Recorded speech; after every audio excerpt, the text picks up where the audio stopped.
Alright, well, thank you guys for joining in. Welcome back to our game of Old School Dungeons and Dragons. We've got 5 of you returning to play, so we've got Bean, Kingo, Kyle, Steven, and Tulio. So welcome back, and thanks for joining in. Alright, so as per usual, we'll get into preparation momentarily. Just a little, I guess, brief on what's been going on to get you guys caught up to speed, or just a reminder of what's going on. Of course, it's an open table game. When your characters are not adventuring, they're doing non-adventuring stuff. Just anything to really get by, feed themselves, help themselves, and just to live. So the majority of the party though has been doing work around HARSA. I think the last group set out eastward, or the last major group set out eastward, past the village of, I think, what is it? Let's see. It was that one mining village, I think. Yeah, they Togen. They left Togen. Yeah. They went into like some ruined mud hut village that was being resettled, and they went north of that and found an old sandstone ruin out in the hills up here. So in the northeastern region of the peninsula. But the rest of the crew is kind of just sticking around HARSA. So we're gonna probably, of course, have you guys meet up somewhere halfway, and then from there set out together. Does anyone, for whatever reason, not want to be a part of the party and want to do their own thing today? Is it possible I return just in my prep return to Harsa, so I'm with the entire group? Yeah, sure. You and whoever else was out there can go back. Oliver. Yeah, Oliver. You and him can head back to Harsa. You guys were at the Mud Hut settlement. Harsa's, less than a day's travel away. So. Yeah. All right. Besides that, Argos, ZRILL, and REEVE, are you guys down to join the party today, or do you guys want to do something different? Yeah, join the party. Yeah, I just want to collect my fish first, and then I'll go to town. Okay, sure. I get the whole. All right, we'll get into preparation, things that your characters were working on prior to today's adventure. We'll start with let's see who we got here. Start with TYRION. So TYRION, at some point you traveled all the way back to HARSA. We're gonna roll to see if you encountered anything. Real quick. Gotta be fair. So you want to read monster checks. Nothing was encountered, monster-wise. Animals, we can just ignore them. Let's see. And then we'll check for navigation. Good. Good. Okay. You carefully made your way across the mountains and over the plains and back to HARSA. Did I bring Oliver with me, or did he stay back? Let's see what if he was okay with it. I'll roll this NPC reaction. He was not sure about it. He refused at first. He was thinking about just hanging out in the Mud Hut village until his player got back. So yeah, that's fine. Yeah, let's see. I'll just note that down.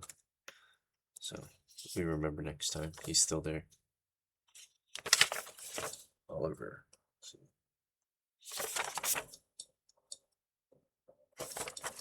Other than that, yeah, I don't think I got any practice. Okay.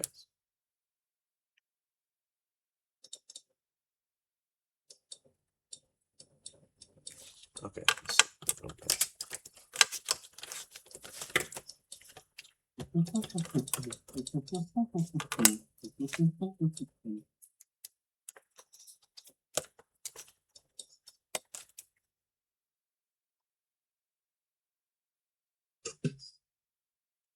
All right.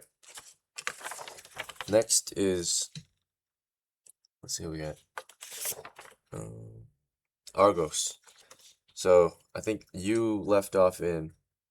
Were you in Dresden or were you in HARSA when you left? I was in HARSA. HARSA. Okay. So you're in HARSA right now. Not too sure what you were up to last time. Maybe fishing. I have nothing to prepare, so. Okay. Cool. So you're ready to go. What about Kingo? You said you wanted to go check on your fish traps. Yep. Okay. You guys took about 8 of them. The chances of you finding any fish in there during the low tide, we'll check for that.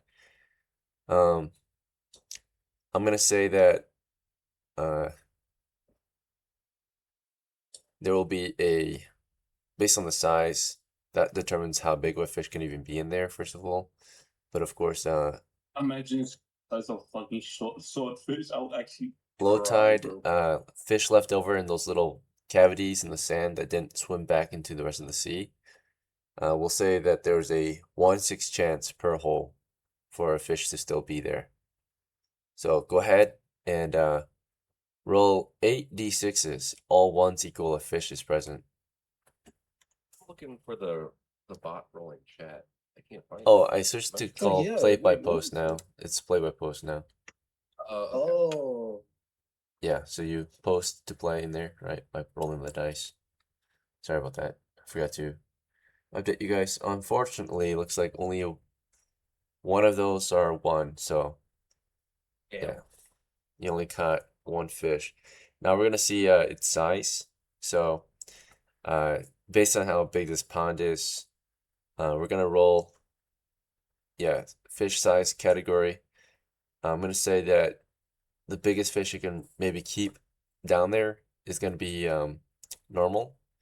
We're gonna say that there's a 1 in 3 chance for either tiny, small, and normal. Okay, so roll a d3, and 6 and 5 is the best.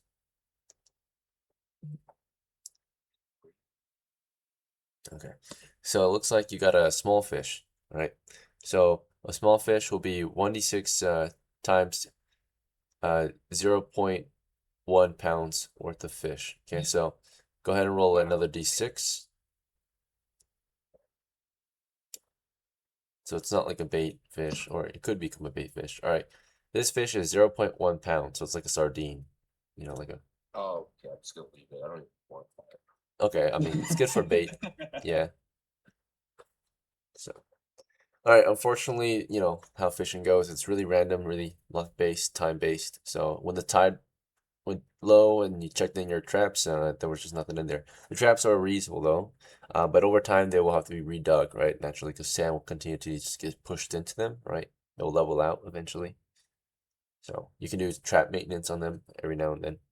What's more permanent, I think, to make traps or fish traps like that would be like using rocks, right? You do some major landscaping, like create like a almost like those fishing, like those huge fishing gulf traps, right? Like that, like you can trap like even bigger prey, like even dolphins in, you know. So Well, yeah, yeah. those exist, I You can think. catch. I feel like you can catch dolphins in this. Yo, if I catch a dolphin, I'm gonna wear it. That would be Well, interesting. Yeah, dolphin hide. All right. Well, let's see who's next. Reeve, it's your turn. So before you joined up with today's party, was there anything you needed to do? I think your character left off in Drazen, but I'm not too sure. Yeah, I think I'll double check. last time I played, we had discussed. Nah, we just took all the NPCs to HARSA. Oh yeah, that's right. She made the trip too.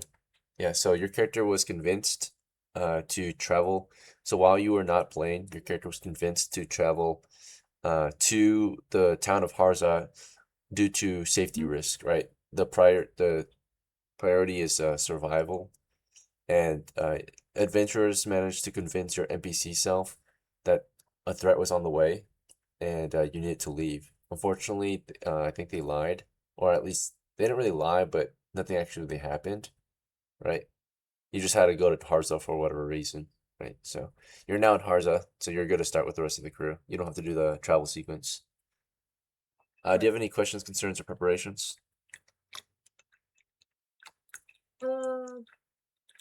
Yeah.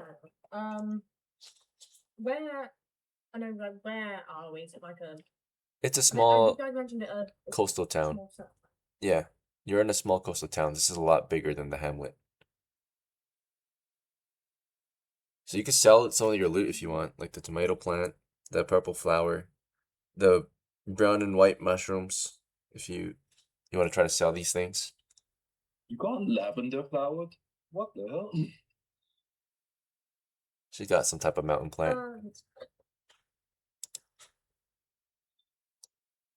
Yeah, can I see if there's anywhere to sell the tomato plant. Yeah, The someone's open to flowers. buying it for 1 copper. Would you be open to that? A day's pay for your tomato Second. plant? Okay. Some random gardener is interested. Yeah, Okay. and how much is that 1 copper for everything or 1 copper for each thing? For just that, the purple flower and the brown and white mushrooms, you couldn't find a buyer. Naturally, those are not really for sale. Okay. How much for the tomatoes then? You got 1 copper for that. 1 copper. For your rusty knife blade and your rusty wood axe, that's been damaged, it's got scrap metal on there. If you want to sell it off, you might get like 1 or 2 coppers. Would you want to sell that Yeah, or I'll keep leave it? Okay, keep it. Yeah, I guess you're keeping the rest of your gear. No, I'm gonna sell the other stuff, scrap metal. Oh, you want to sell the scrap metal? Okay. So that's the rusty knife blade and the damaged axe head, right? You want to sell those? Yeah. Okay. All right. You're gonna get the rusty knife blade. It's a normal size blade. It's just rusty and it has no hilt or no handle. Someone offered 1 copper for it, and then for the axe head, I'll roll the reaction to it. It's a little more valuable. So, all right. Someone's giving you 2 coppers for the axe head. So. Ooh, 3 copper, 4 coppers in total. I will take that happily. All right, so you got 4 coppers, and with these 4 coppers, was there any purchase you wanted to make, or were there? Any Can I get purchase? some coppers around here?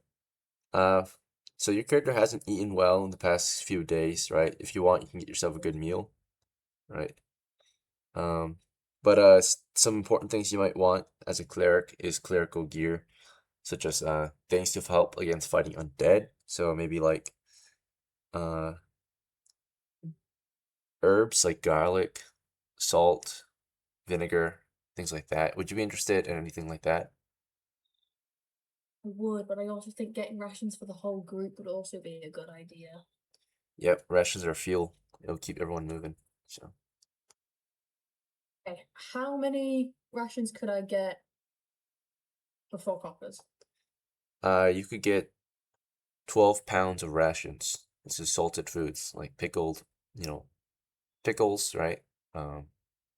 Jerky, things like that, right? Food ready to eat. Okay, I think I will get 3 coppers worth of rations. Okay. So you have 9 rations, How much? 9 pounds. A man eats 3 pounds a day, and if they're adventuring at least. Okay. And how much is how many days worth rations is that? This is 3 days worth for 1 person. Or you can feed 9 people 1 meal, right? Everyone eats 3 meals a day at least if they're actively working. If you're not really working, you can get by on like a lot less. Over time, you might lose weight though. The recommended is 2,000 calories a day, right, to just sustain yourself. But if you're actively working, you want 3 meals a day, right, so you don't lose weight. Yeah. So when you say it's 3 days worth of rations, it's like for 3 meals a day. Yep. Yeah. So 1 pound or 1 ration is 1 pound, which is 1 meal, 1,000 calories. Oh yeah, sorry. How many pounds do I have then? You have 9 pounds, so you have 3 days worth or 9,000 calories worth of food. Okay, and then is there anything I can get with my single copper? Yeah, you can get if you want. Your sack is almost full, so you might want to buy a second one, or let's see, you could buy yourself an extra torch or a staff. You could save it for better items, of course. Can't really afford anything too good yet with 1 copper. Yeah. You want a staff? It's just like a Right. wooden stick, nicely carved out and polished or whatever. So, I'll save the copper. okay. Yeah, like a walking stick.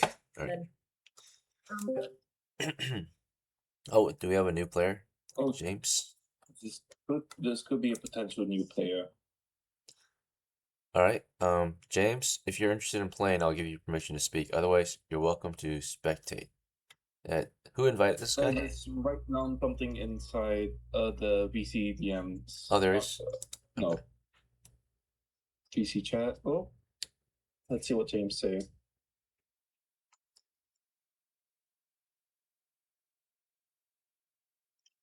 All right. In the meantime, I think we've gotten Bean ready. We've gotten Kingo and Steven and Kyle and wait, Kyle, did you get a chance to get ready? Not yet. But on my honest opinion, I don't think I. Actually, hold on. Let me We can double check. something. You've got 2 coppers. You're currently Yeah, I remember that I try high rolling on like a card game that realizes blackjack out. yeah, you lost a lot of your money. Well, only 2. Half your money, right? Yeah. Okay. So you're ready to go, or do you want to make some purchases? I'm just having a quick look and just like going past. Here, yeah. I'll make sure you can see your record. Let's see. This one down here is yours. Alright. No, I don't have anything for preparation. All right, cool. Yep. So in that case, we have finished the first part of the game preparations. So, ladies and gentlemen, go ahead and take a 5-minute break. When you get back, we'll start the adventure. See you guys in 5. Anyways, welcome, James. Who's James? James is a new person, but he's spectating for like 5 minutes. Who invited him then? I do not know. It's beyond me. Okay, I don't know this information. I didn't think you needed an invitation, did you? I don't know of it, James. Yeah, no, I meant, but like, who invited him? It could be an old something. Oh, like This person joined November 9th. He's been in here for a long time. Okay, that's fine.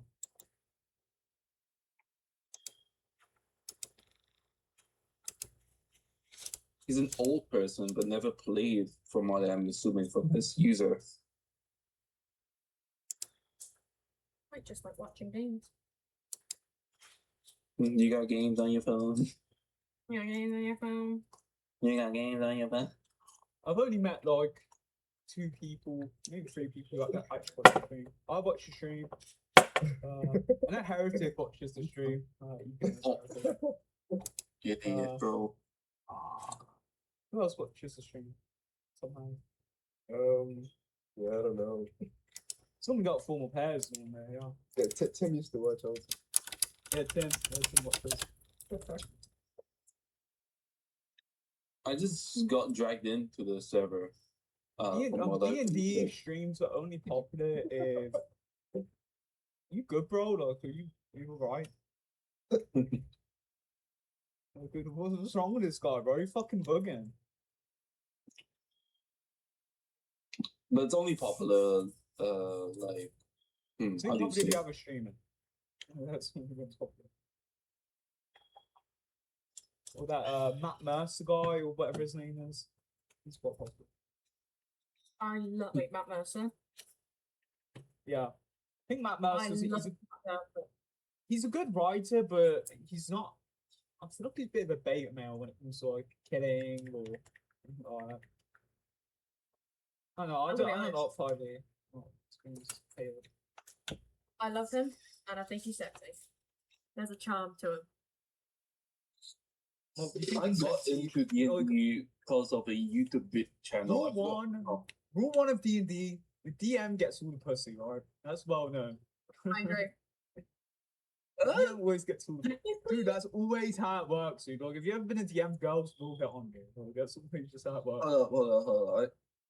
The reason why I'm doing D&D is because I got inspired by a YouTube channel, Adventures of. I forgot the username. I'm actually trying to find it. I played 3.5 edition originally. It was my first time playing D&D. What was I gonna say? Nah, this is the first time I played was here. Yeah, my first time was Sounds 3.5. I started Wait. playing about like 2 years ago on 5e with the same group. Bro, are you good? Bro, what is the constant laughing, bro? Like, are you Nah, good? dude. Nah, cause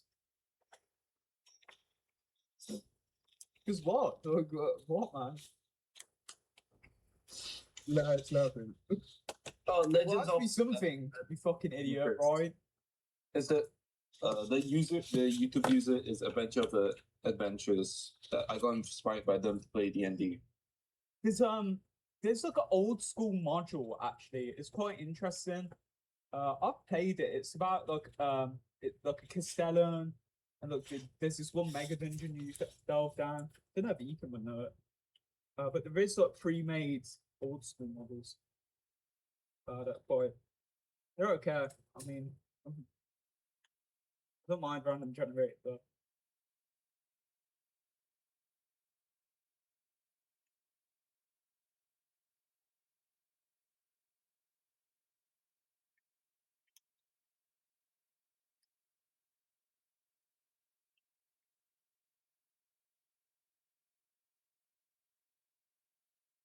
He was breathless.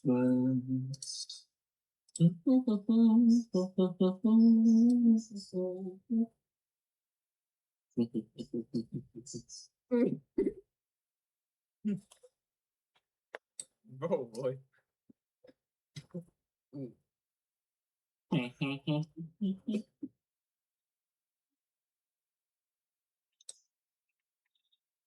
Wait, Kyle, but didn't you say you got dragged in here? No, I'm pretty sure I was in the same server as Ekin, and I joined. Oh, what you said is that you got dragged in here. So. Yeah, I did say I got dragged in here. I mean, I got dragged in here by Ekin. Oh, okay.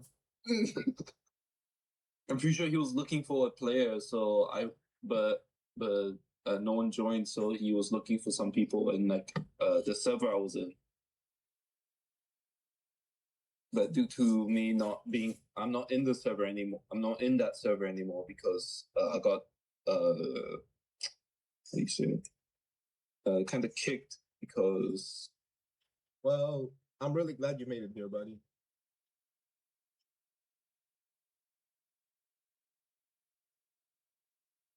originally I was supposed to join, like one of my friends was actually trying to go on trying to make his own D&D game, but technical issues led him to redecide it.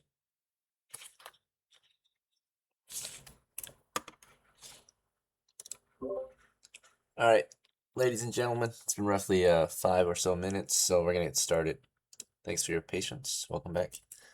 Just double checking if everyone's here or not. If you're muted, I'm gonna assume you might not be here, so I'm just gonna double check. Kinyo, are you okay? Never mind, everyone's here. Okay. Well, welcome back. Immediately when you said that, immediately. Yeah.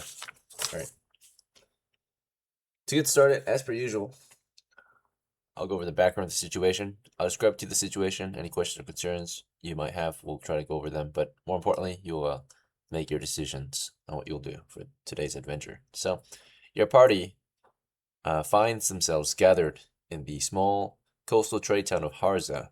You're on the outskirts of the town. The town is surrounded by farmlands to the east and then fishing to the west. This is a trade hub. It's a very densely populated town. It's 1 mile by 1 mile, right? 1 square mile region, but it's heavily populated. A population of roughly 1,300 people. Most of them are not locals, though. Most of them are from afar, whether from the sea, whether from the south or east or north, right? You included, a lot of you are actually not from here, but at least half of you were born and raised in Harza, the trade town out here in the west. So you find your crew, of course, somewhere in the outskirts of town, though, not within the bustling streets or anything. You're somewhere in the countryside, among the grassy hills and such, eastern side of Harza. So it's another spring day, but today's a very dark and cloudy day. It's raining pretty hard, and you, of course, are trying to seek shelter. You're under the trees. You're warmed by the fire. The trees don't protect you too much, but it's better than being out in the open, maybe. As long as it doesn't thunder and yeah, you'll be okay. So, But yes, thunder can be heard in the distance. The party is kind of drenched today. It's a rough start, maybe. We've got 5 crew members, right? What's the plan? Anyone have any immediate ideas on what we should do? And employment-wise, just to go over some ideas that you might talk over. Background-wise, most of the crew has been exploring toward the east. They've been doing some work around Togen. Some crews have been taking on odd jobs here in Harsa. And of course, there's the old burial mound northeast of here, east of Drazin, right? You can check it again. So just a few hooks. Also, if you want to do something with the law, there's a lot of banditry going on. People turn into a life of crime, looking for an easy way out, right? So crime to the south, crime to the east, crime to the north, right? Here and there, plenty of crime to be solved, right? Monster hunting and treasure hunting opportunities, of course.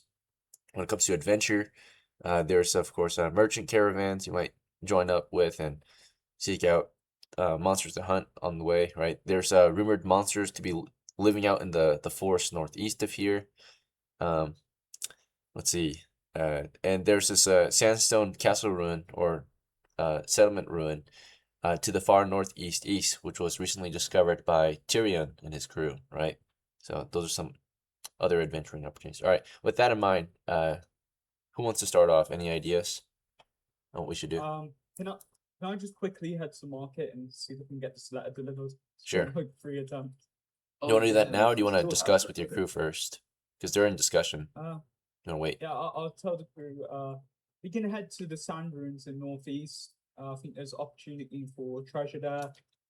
It's an abandoned castle. Most of it has been pillaged through. However, there could be secrets there that we could uncover. So, yeah, I recommend we head there. I'm also going to deliver this letter back. So we'll build a better relationship with the merchants, and we can potentially get more work from them. So, yeah. I'll follow him. So just in case he doesn't, I'll follow TRION. Sounds good. All right, let's hear from the Yeah, so, others. But I want to tell them that I think that we should stop by this like church place because if we join up with them, they give us free spears and we get to fight for.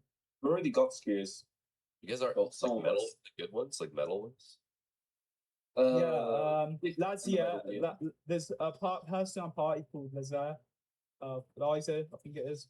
He has 4 spears, and he's willing to sell them. He's Okay. not willing to sell them. He's willing to give them out, but your house will be indebted, right? It won't be your name, it will be your house. So, just Yeah. remember that you have to pay back the 5 copper, or however much he charges. Let me look at the spear first. Well, he's not online, so I'd wait for him to get online. Oh. You can talk to him. Well. him. Oh well, do you know about the quality of the spears though? Are they, like iron? Really good quality and quite Yeah, cheap. Also, They're from blacksmith town. Oh, nice. Okay, then yeah. Fuck Yeah, God. so I was the one that found it. They're really cheap, surprisingly, like 3 coppers each. Sweet deal. It was a good trading there, I guess. Yeah, I'll just try to deliver this letter to people from months. All right. So in that case, I've heard from at least 3 of you now. What about REEVE and ARGOS? What do you think you guys want to do today?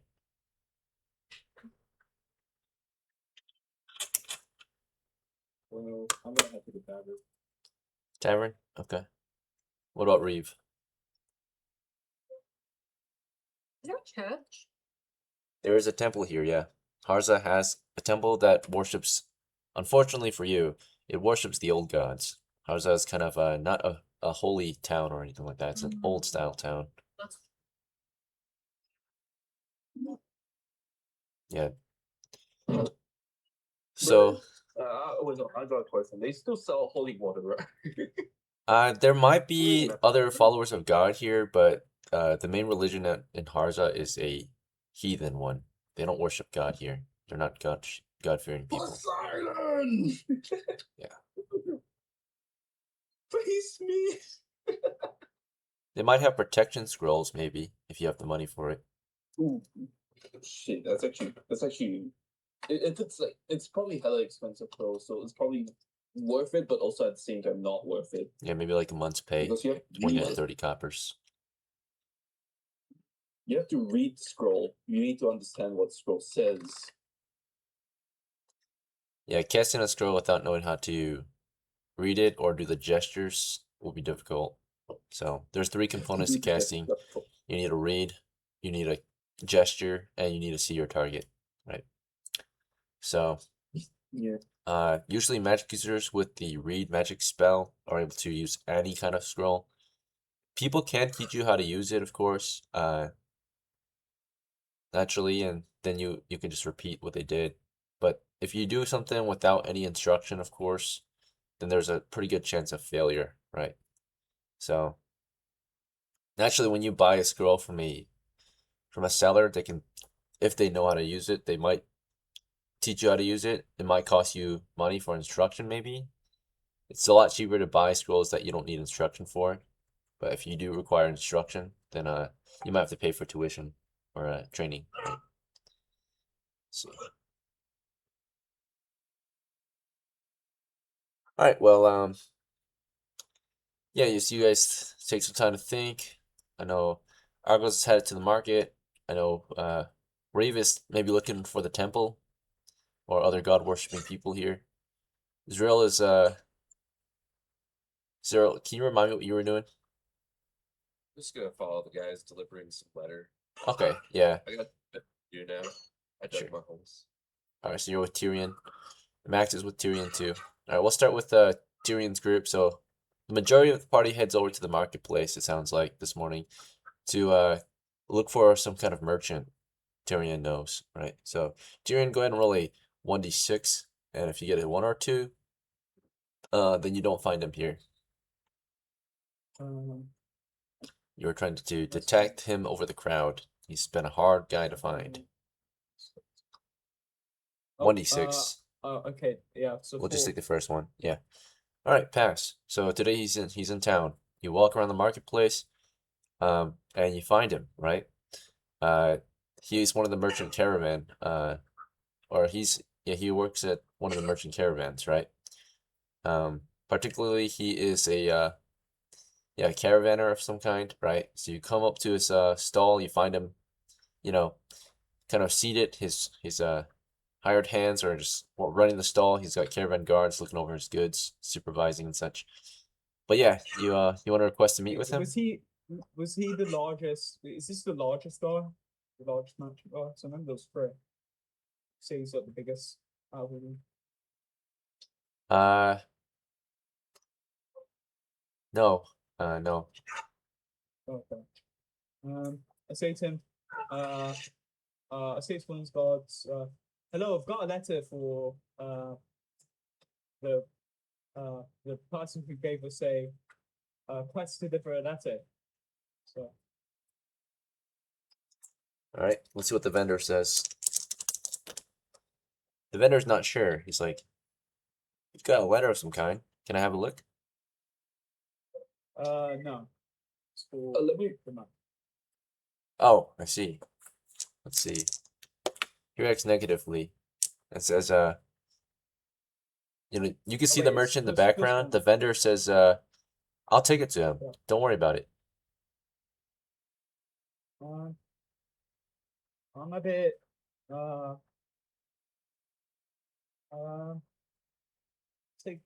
I give it to one of his caravan guards or more lucky? Sure, yeah. You ignore the vendor and go over to a caravan guard instead. Yeah. Let's see how he reacts to you. He reacts the same, I'm sure. neutral. He's just doing his job. Wait, that should be positive about this one. Okay, sure. Right. He's like, you walk up to him, you're like trying to ask the same question. He's like, saying, he's trying to be polite. He's doing his job. His job's not to deliver. Well, his job is to guard the caravan. So he's like asking you, he says, sure, I'll take it to him. But, or what did you want to even ask him? Like, could you take the letter to him, or could you give I'll say it to him, yourself? I just want a quick audience. It will take literally a minute, just for me to hand over this letter to the merchant. It shouldn't be too take up too much time. All He right. said it was an important job that he had for us to do. So The caravan guard nods, says, I'll ask him then if he's okay with it. okay. And let's see what we get. The reaction's uncertain. So he comes back out and he says,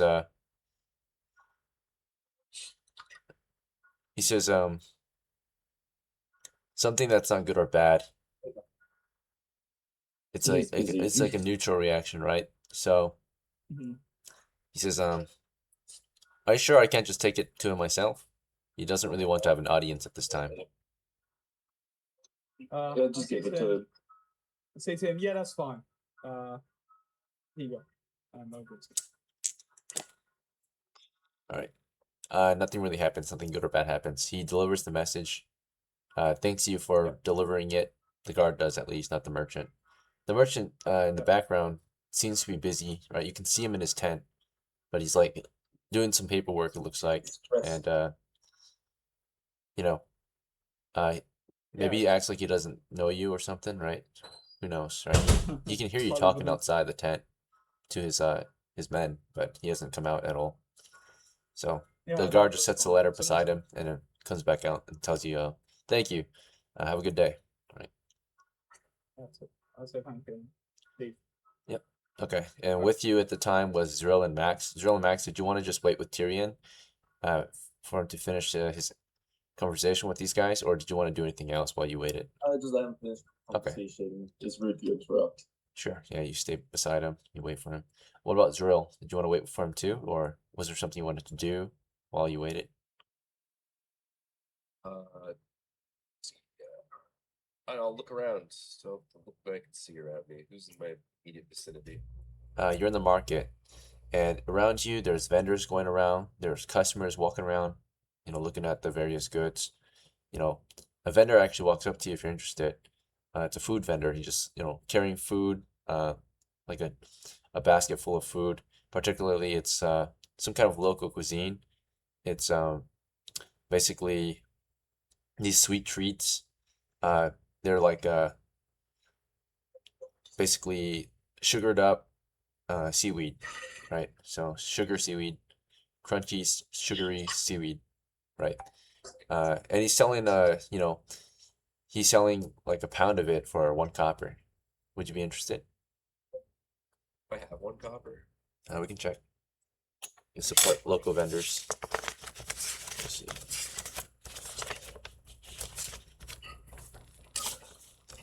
Let's see. Nope. This side. Nope. I should probably cut these out so it'll be easier. All right. You've got 0 copper, but you have things to trade.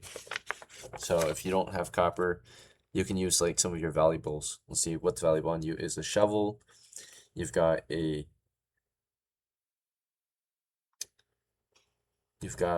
I think that's your only valuable item. Everything else is not very valuable. I'm just gonna say no thanks. Okay. Go out, head up the market, and start doing push-ups. He's very friendly though. You say no thanks, and he offers you a sample, right? He's like, here, how about you try one out? And he gives you a strip of seaweed, or it's like kelp, yeah, and it's covered in salt and sugar, right? And yeah, it's really lightweight. It just tastes good. It doesn't fill you up at all. It's just a large, crunchy piece of kelp that's sugary and sweet. So Delicious. yeah. And then after that, you want to go out and do some push-ups in the streets. Yeah, like just out of the way. Let's get people's reaction. Kind of like the middle of the street, Okay. like around like the corner or something. Sure. Yeah. You don't want to be in people's way, but you want to make yourself presentable. Or Sure, noticeable. Yeah, like in the front of. Okay. If it's like a or something. Sure. Yeah. Okay. We're gonna go back to Argos and REEVE. They went off to do other things, I think. So Argos went to the tavern, and REEVE, she went looking for a temple. Is that right? Yeah. Okay. Well, let's start with Argos real quick. And then Argos, you went to the tavern. You walk inside the Fishy Mermaid Tavern, right? Next to the docks. It's as busy as always. Early morning, people coming in for breakfast, right? Eggs and fish and tea and coffee, whatever it might be, right? What do you want to do here? I wanna eat food there. You want to do what? I want to see who's there. Who's there? Okay. Yeah, you look over the crowd this morning. Besides the staff, you've got sailors, fishermen, and locals as per usual. No one new, really. You can try to look for travelers or I'll- foreigners. Yeah, I'll go for foreigners or travelers, looking people. Sure. You walk around the crowd looking for anyone that might not belong here. You find an old kind of white-haired woman.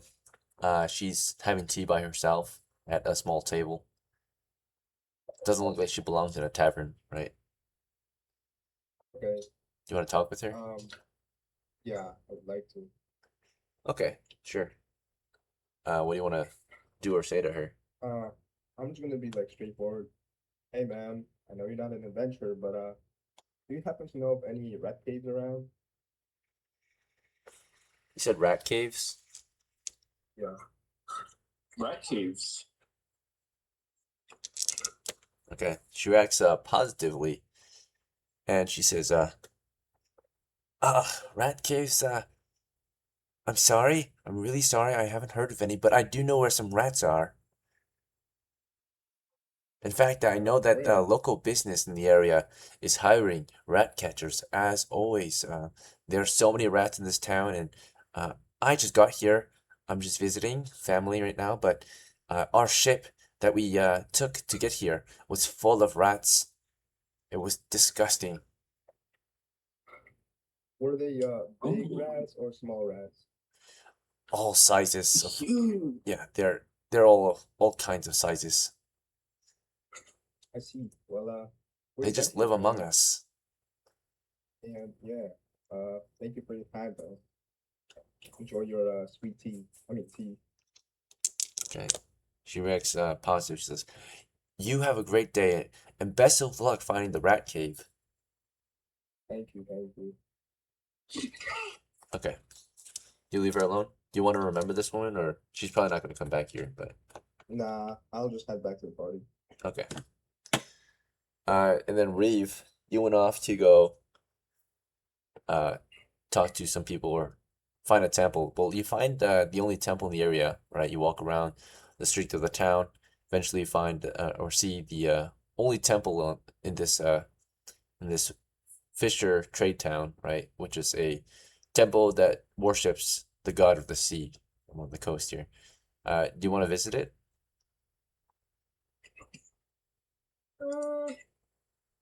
I don't know. I don't know what I can do.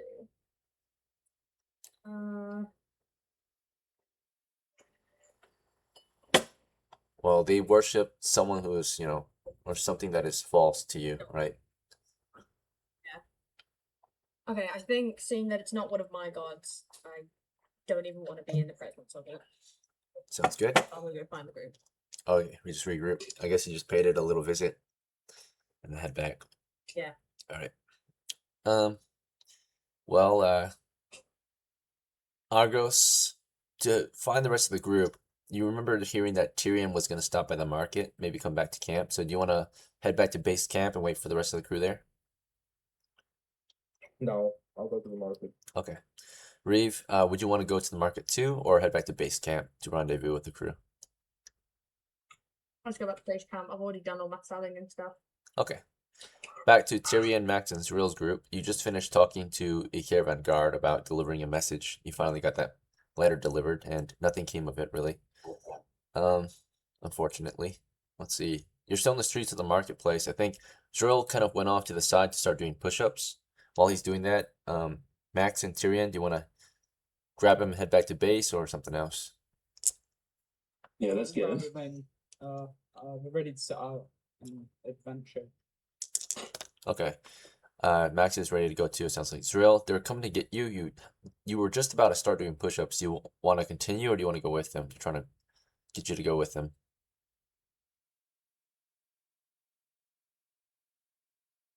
Me? True. Yep. Yeah. Do you want to follow up with your action of doing push-ups or Oh, I can't. cancel that? You haven't been able to do it yet, right? Because the first part your first turn was with the vendor, right? So your second turn. All right, I will stop. Okay. Yeah, you were about to, but they're already leaving, so you're going with them.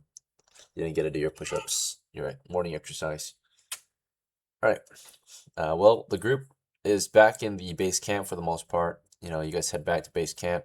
You're gonna find REEVE there. However, Argos, you're on your way to the market and you see your group already leaving. You're actually seeing them on the way to base camp, so you can regroup with them on the way back, basically. Like Yeah, meet them I'll do halfway. that. All right, so now you're all together. You guys left town. You're back at base camp on the outskirt of town, right? What's next? You guys ready to set out or something else? Yeah, I say we go to say we go to the ruins because yeah, I think the other place is a bit dangerous for us. The skeleton area, not well enough equipped. So Yeah, let's go. Ruins, yeah. Let's do it. Yeah, ruins. Wait, the ruins in the mountain? The one with These are different ones than the ones that had the dead people in it. Yeah, there was an old These- sandstone fort that belonged to an old civilization east of here. No one really visits it because they think it's haunted. Sometimes raiders cross the sea, check it out. They usually don't last long there. Last group to go there made their way in. They didn't really notice anything weird about it, but the whole place is abandoned. yeah, so we're gonna go check it out. See if we can find any the Okay. Okay. So under Tyrion's lead, you guys want to just start making your way east after him? Because I think that's where he's going, right? Tyrion, you're gonna lead the party east or something else? Yeah, we'll head to the we'll head east to I always forget this town's name. Togen. Togen, yeah. We'll head east to Togen and then yeah, we'll go then northeast to the ruins. All right, sounds good. So yeah, we are in Harza. We'll make our way east all the way to Togen, then northeast to the ruin. Sounds like. Yep. I'm just gonna confirm everyone else's actions. So, Reeve, are you on board with this, or would you rather do something else? I'm good. I'll go with. ZRILL? Yeah, sure. Yep. Okay, Max. Alright. I guess so, yeah. The ruins probably is a bad place, but if everyone's okay with it, yeah, the more the merrier. Very well. And then Argos. Yeah, I'll follow. We are now moving eastward across the plains beyond the grassy hills and farm territories of Harza. And distance-wise, we have a course to travel. Rate of movement, I think we are medium footmen, 2 miles per hour. So, first we're needing to get past these hills here. It's about 0.5 miles east first to get to the plains. You're moving at 2 miles an hour. The hills slow you by 33%, so 1.5 miles an hour. So it takes you 20 minutes to get from Harza to the border or to the plains, right? So time of departure, we'll say, is 9 o'clock. You spend an hour in Harza, right? Doing whatever it was, right? Preparing and, getting ready to set out. So at 9:20, you should arrive at the plains if there are no encounters, right? We'll check for any wandering monsters. The chances are super slim, but we still have to check. So it's only a 20-minute march there. There's a 1 in 6 chance there might be something out there. Okay, not even close. All right, so yeah, navigation wise, it seemed like you're on route because as you move east, you see what you were expecting, which is grasslands up ahead. Now that you've arrived in the grasslands, it's 9:20 and you're moving eastward, it sounds like. Stop me if I'm wrong, but just gonna we're just push gonna east. Continue. It's 3 miles east, it looks like. So yeah, 1, 2, 3. So 3 miles east through the plains. You're moving at the rate of 2 miles an hour, so it should take you about 1.5 hours to get across the plains. So you should arrive Yeah. you should arrive at the mountains at least after 1.5 hours. So at 10:50, you should get to the mountains if there are no delays during your travels. We'll check. That's a This 2-hour period of travel. hamlet's on the way. Yeah, there are. Do you guys want to stop by any hamlets on the way? You'll see a few hamlets on the way. Alright. No monsters encountered. Navigation wise, I think we're doing good so far. Yeah. We're on track. It looks like you would see what you're expecting to see, which is just grasslands for miles ahead, You're just moving east using the sun as your compass, right? And sun rises from the east, sets in the west, I think. So Yep. It's morning still, so the sun's still toward the east, right? From what you can tell, you just kind of follow that direction. Your landmarks are hamlets that help you understand you're headed the right way. And at no point, it sounds like you guys wanted to stop by any of the hamlets. You just kind of pass through or pass around, right? Yeah, I say we do, guys. The hamlets react, for the most part, normally to you. They just are settlers, living at the small settlements, right? They kind of just mind their own business as you pass through. They're not hostile. They're neutral toward you. All right, you get to the mountains around Togen at indeed 1050, so you're on track. From here, you want to just push east through the mountain valleys toward Togen or something else? Yeah. I say we push through. If you guys want to check out anything in this town, you can. But ideally, we push to the ruins.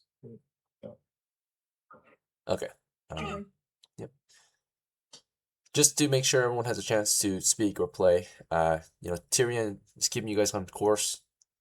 But does anyone else have any questions, concerns, or other actions they want to take at this time before we head into the mountains? I have no objections. I'll pick up some rocks. Sure. Rocks. You got a rock or two, maybe. Oh yeah, got the flame. How about Yeah.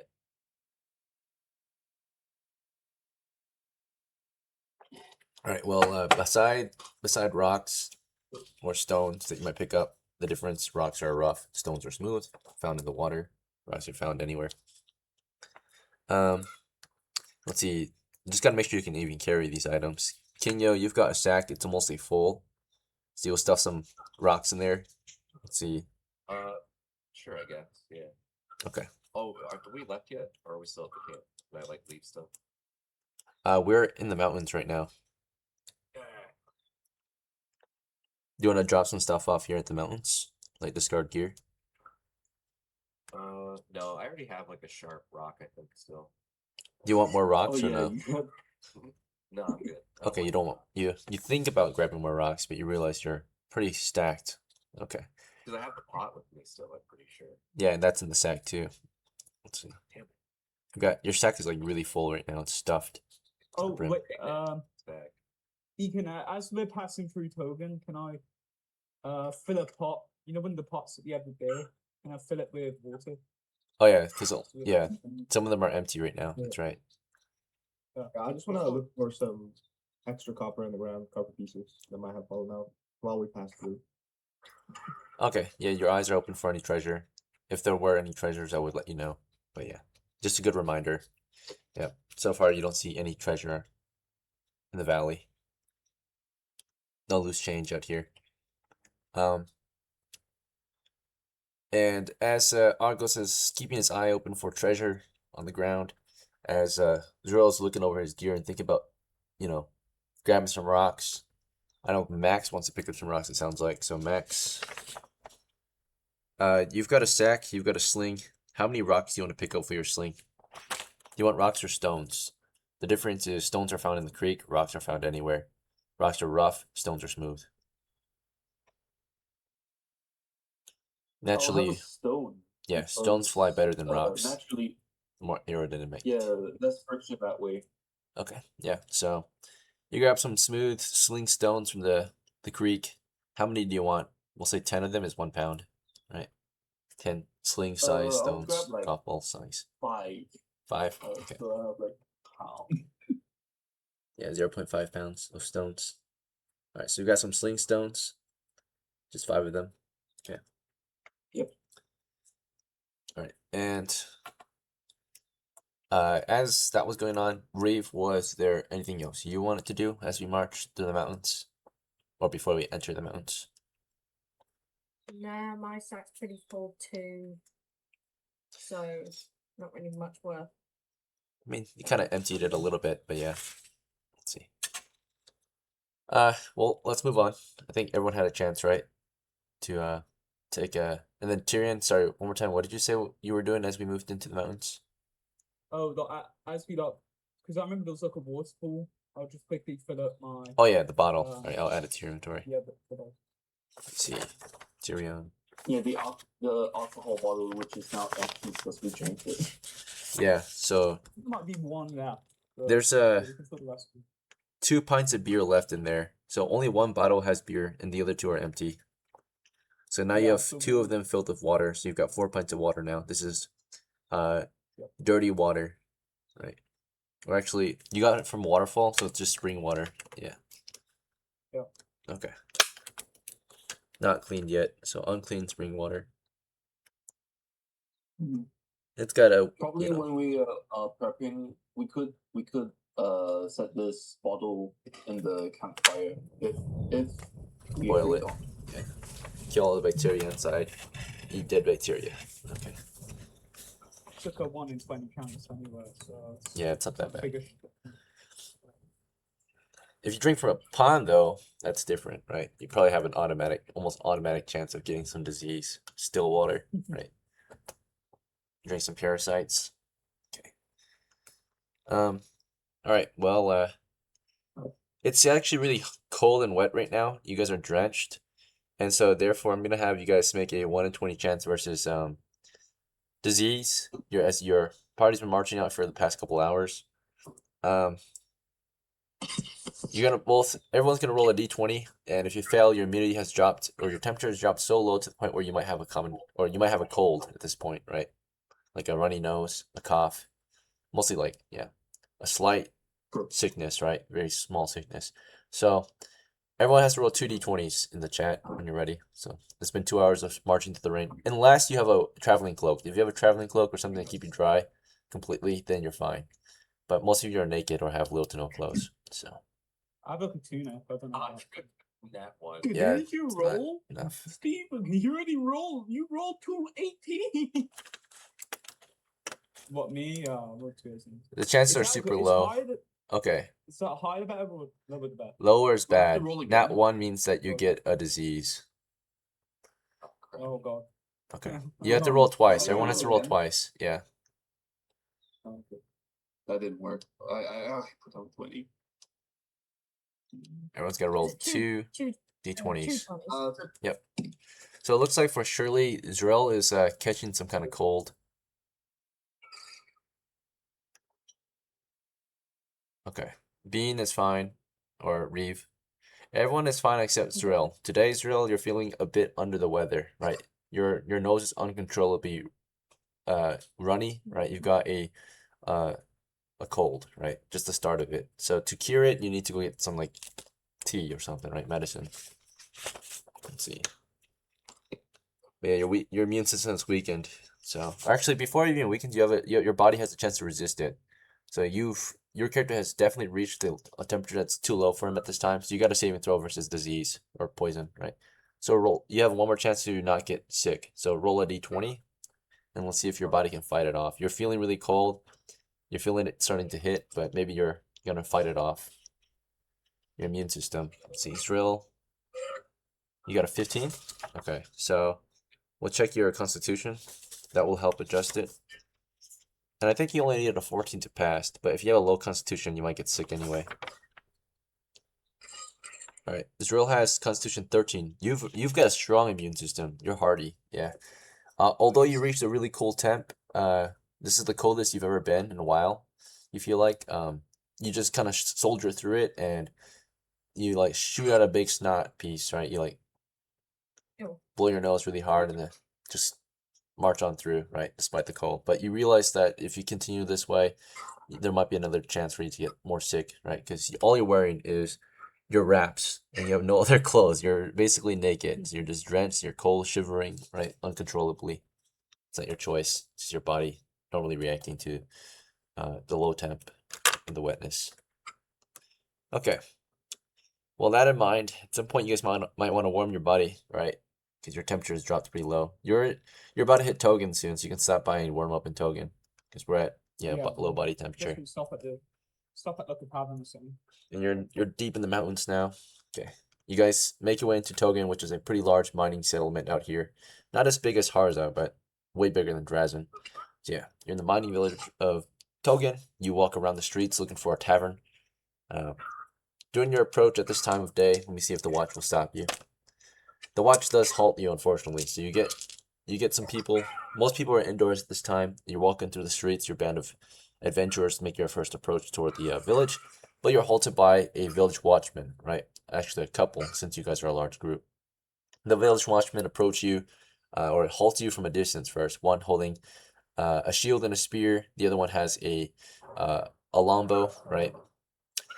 Or not a longbow, but a warbow, right? So, which is a very powerful longbow.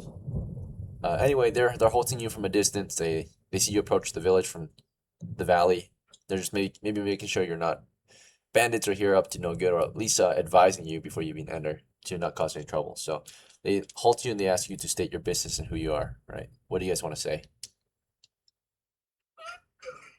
We're here to just stop by and warm up. We're heading to the ruins of the northeast. We were told about it by one of your men, actually. So, yeah, we're adventurers. Okay.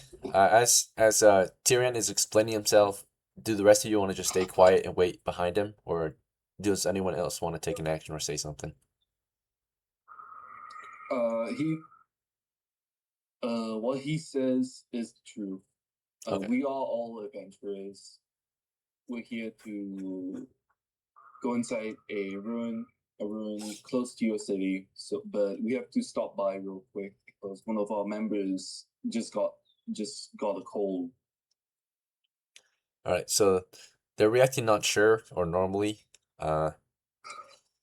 It's not good or bad yet, because that means they might have more questions for you, it sounds like. So they're still not certain of you as you're trying to explain yourselves. Actually, wait. You have a +1, TYRION. So they're a bit speculative. They look over your crew, slightly armed band of travelers, right?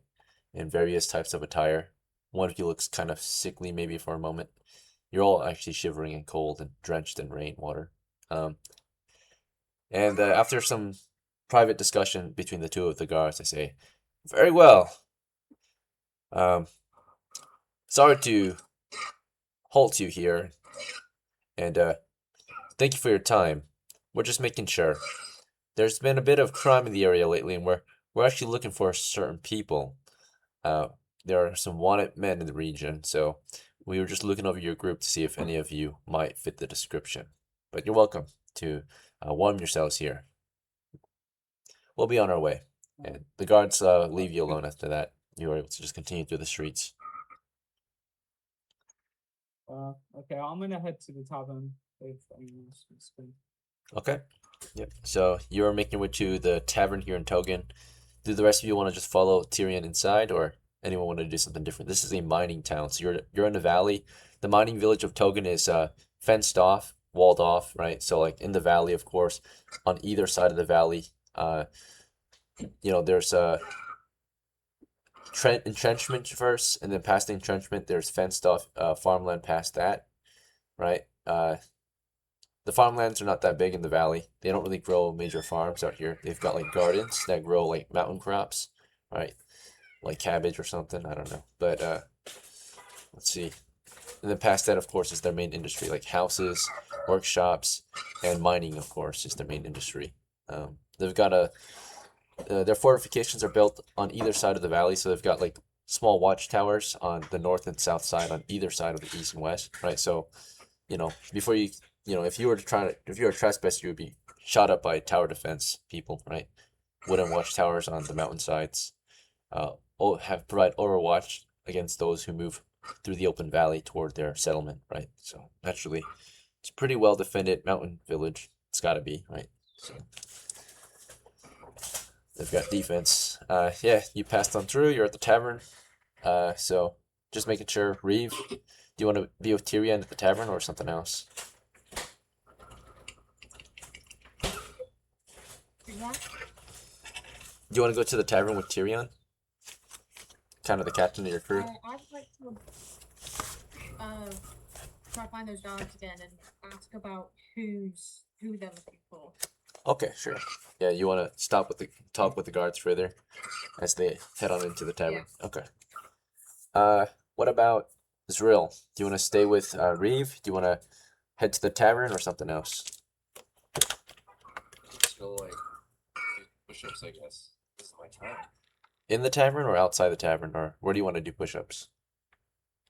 I guess It's my time. down outside the door of the tavern, I guess. The door of the tavern? Okay. Yeah, like if you walk out the door and take Oh, a just break, outside? Yeah. get a wall there, just push-ups there.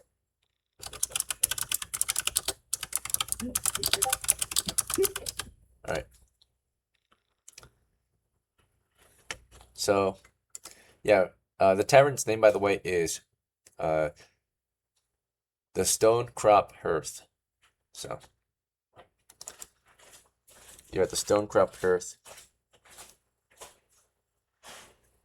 I'll write this down for you guys. I think it's the first time you guys went to this one. It's my favorite tavern. Okay. Alright. So, yeah.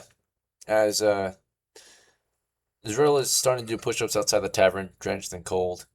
Tyrion's going inside. Reeve is not going with them. There, she's stayed back. Yeah, Max, but dude, push-ups. Do you want to hang out with ZRILL or question him, his actions outside the tavern? Do you want to go inside with Tyrion or something I'll else? just question him and say, bro, aren't you sick? What? No, I'm not. I got a I cured my ailment with a 15 or something.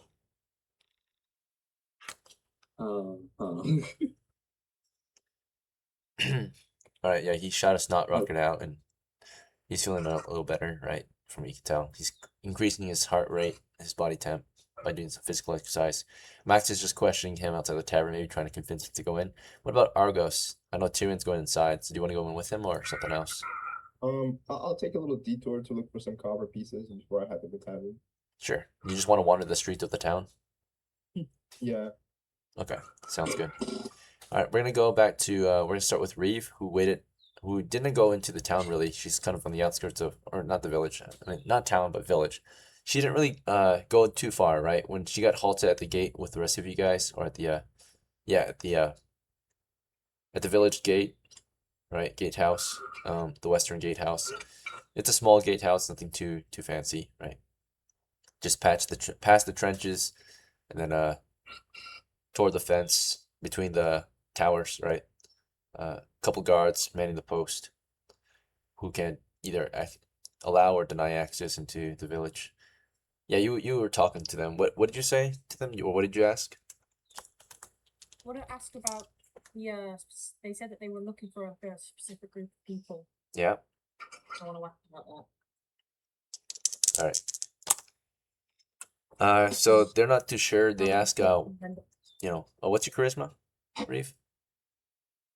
Do you remember? If not, no worries, I can check. 7. You have 7. All right. So you don't look that good looking, right? You're kind of yeah, you don't look as good as most men. So that can affect how they react to you. So you might look more like a criminal, right? So yeah, they're hearing you out. They're asking. They're kind of questioning you. They're like, oh, why do you ask, sir? Oh, I'm here with a group of other adventurers, and we're just looking for odd jobs here and there, earn a bit of money, gain some experience. Just asking around. All right. Doesn't look good. The guard shakes his head and says, sorry, we can't help you with that. Best you move on from here. Maybe ask around the town for any work around here. But leave that kind of stuff up to us. We're the law here, and we'll make sure that those criminals are stopped. Okay, very well. I won't push it. I'll get thrown in jail. So I will go into the little town. See how they react to that. They react positively and laugh and say, "Don't worry, you won't get thrown in jail for such an inquiry. We just don't want to get you involved in something you're not a part of. We're here to protect you, people like you." All right. Do you want to move on? Or I wasn't sure if you were saying that to them or. Okay. Yeah. You're just moving on. Okay. All right. Yeah. You get on your way. Head to the tavern where the rest of your crew plan to head over into. I think only like one person actually went inside. So, we're gonna go back to ZRILL and Max. So ZRILL and Max as Tyrion went on into the tavern, Max, you were maybe gonna go in, but you realized ZRILL is gonna start doing push-ups outside the tavern here. Outside the tavern, there's not many people out here right now. There's maybe let's see. There's maybe one dude out here. He's just wearing his hood and cloak, and he is just smoking a pipe at this time. Just farming aura in the rain. All right, so yeah, what do you guys want to do here? You want to keep doing push-ups, ZRILL? See if he reacts to you. Yeah, sure. Okay, and then yeah, ZRILL, you're starting to do physical exercise. Max, what do you want to do? You want to watch him or something else? I'll just go back in. I'll just go inside the bar. All right, ZRILL, is there any special thing you want to do? Like, do you want to do push-ups normally? Do you want to exert yourself and show that you can do them fast and a lot, or if you Yeah, we'll yeah, do that. you want to exert? Okay, so go ahead and do a 1d6 roll. You're doing a force doors check or a strength roll, right, to show that you can forcibly do push-ups, right? Like exert yourself Yeah. here. Do more push-ups than the average man can do. All right, you failed. You attempted, but you end up doing only a normal amount of push-ups at a normal rate, right? So you try it. You start to go faster, but as you go faster, you feel yourself wearing out. You're not sure what causes you to not do as good as you would like. Maybe it's because you were marching all morning, right? So you don't have the energy. You didn't eat anything. You didn't drink anything. You know, your belly's grumbling and you feel the pains and aches a lot sooner. And maybe that's sickness too. You're also drenched and wet. So let's see how he reacts to you doing a normal amount of push-up, or you're not doing a normal amount of push-up actually. You're doing a lot of push-ups, but for a short time because you wear out fast this time since you didn't pass. So he reacts negative to you. So not what you like. He sees you doing your push-ups, he kind of just like scuffs at you, right? Like laughs or chuckles a bit, and then goes back to smoking. Have the work roll. Yeah. Okay. Even though you're a strong man, usually I think you failed. As that happened, of course, Max, you said you were gonna head in, or I'll head in. okay. So you go in after TYRION, but TYRION was already inside. TYRION, when you got into the tavern, it's nice and cozy in here, and you can smell food being cooked. It smells like mutton, right? Like sheep, like lamb, right? So it smells pretty tasty. And you smell like mutton and beer and tea, right? So yeah, some people are drinking. It looks like day drinking. Looks like just a few miners are having a beer, like a casual beer. You see besides mining people, we've got locals, we've got some travelers, mostly kind of merchants, right? Tradesmen who came in for food and drink this morning, right? On business trips or whatever. So some locals, some workers, and some visitors, right? What do you want to do here, TYRION? Is there a hearth with like a fireplace? Yes, there is. Yeah. I'll head over to the hearth.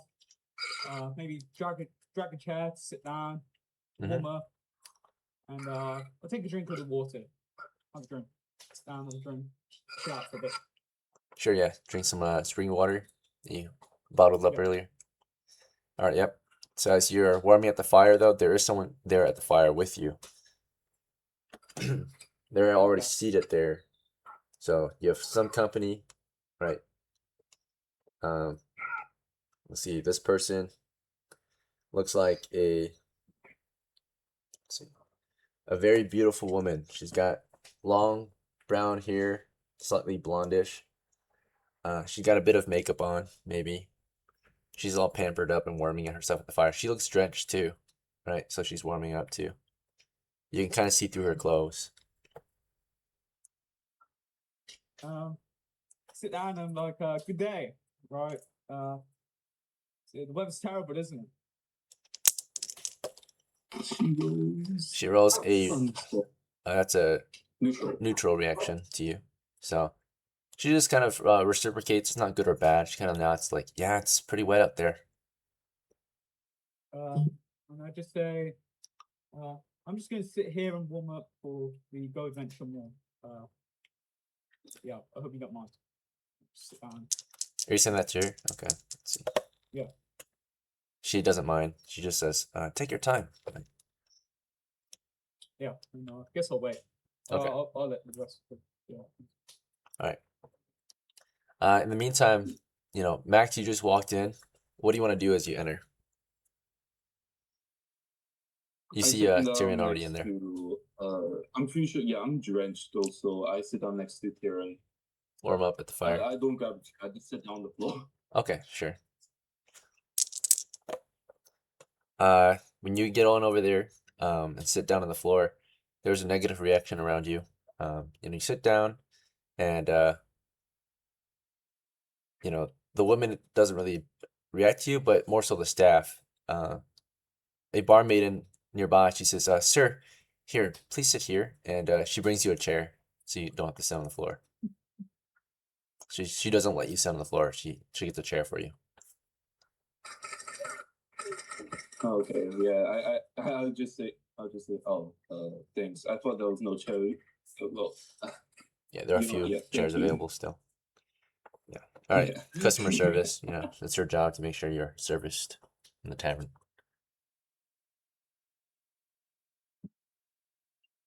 All right. Well, in the meantime, we're gonna go back to.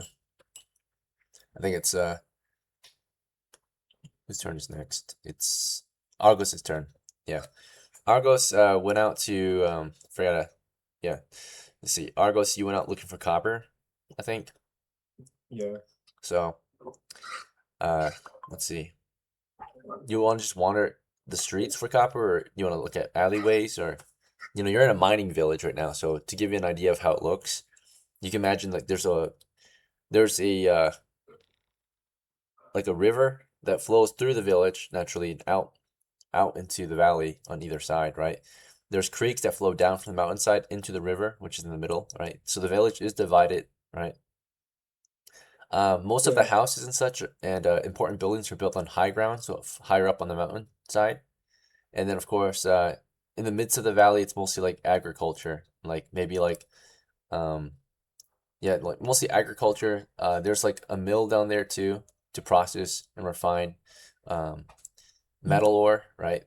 So some industry down Yeah. there, right, that uses the river current. Yeah, I'm not really interested in that. I'm just gonna look near the tavern. Okay. In any crevices near the tavern. Maybe some drunk people drafted off or something. You want to go between the tavern, like in the alleyway and such? Yeah, yeah. All right. So yeah, you walk into the alleyway of the tavern, and there are some people there. They react normally to you. They don't mind, right? So it's just particularly in the alley, you find, of course, some beggars, right? There's always kind of, especially when larger populations, there's always going to be, homelessness here and there. So between the tavern alley, you find a beggar there. You look for some copper, but it's pretty clean. Togen's a pretty clean small village, right? So if there was any copper, it probably already got scrounged up. But there's a beggar here. Right. It looks like kind of a crazy middle-aged woman. She's got short hair. She kind of looks up at you with a weird face, like maybe like uncertainty, right? Do you want to talk with her or just leave her alone? I'm gonna say, give me all your copper and I'll bring you double tomorrow. She reacts positive. She's friendly toward you and says, hey, that sounds like a good deal, but I don't have any copper. Is there anything else I can maybe do to? Yeah, you could actually do me a favor, and is she a dwarf? No, she's not. She's a normal human. Okay. She has short hair. She has fucked up teeth, right? And she looks a bit crazy. She's poor. She's just wearing Yeah. rags. Yeah, I'm gonna ask her about the criminal activity. Does she know the criminals? If any criminals? Let's see. Yeah. She's uncertain. She's not sure. She's like, I don't know any criminals around here. All right. Well, take care, ma'am. I hope you find some copper pieces. Okay, she reacts negative to you. So something you don't want to hear. She's like, wait, sir. Is there really nothing I can do to maybe earn a copper piece? Well, you can become an adventurer if you want. You can see she's pregnant too, so it's kind of rough, right? Let's see. She reacts negative and she says, "Sorry, sir, I can't do that. Is there anything else I can do?" Well, listen. You spent your youth already, not my problem. Now walk off. Okay. Her reaction to you walking off is neutral. She lets you walk off. All right. So back to let's see. It would be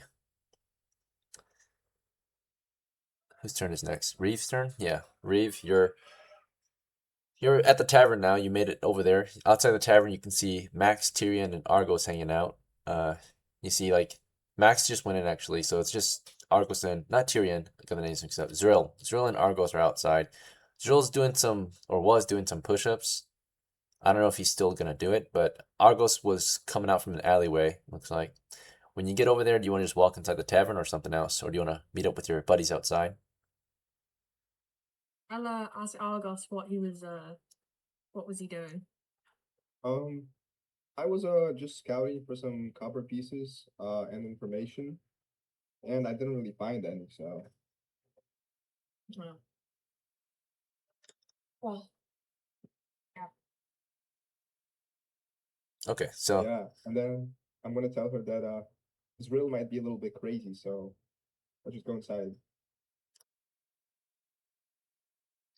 Israel, yeah, are you still doing push-ups? oh yeah, ZRILL, are you doing push-ups still? No, Or I'm done doing push-ups. I did the push-ups. I'm good. okay, are you going Okay, inside? just follow inside. All right, all of you want to go in? Argos, Reeve, Yep. ZRILL. Yeah. Okay. All right, in that case, we're gonna go back to Tyrion's turn. Tyrion, you're at the fire. You're feeling a lot warmer. All right, your clothes is starting to dry off. Your temperature's raised. You're close to the fire and the hearth. Max is with you now too, so you guys share the same turn now. Max, you're with Tyrion. Do you guys want to talk or take action, or just wait still and warm up? Max is still pretty cold. I'm gonna say to the woman, I'll say, if you don't mind me asking, you're wearing makeup, and I don't see many girls nowadays wearing makeup. You must be a pretty rich girl. She reacts normally. She says,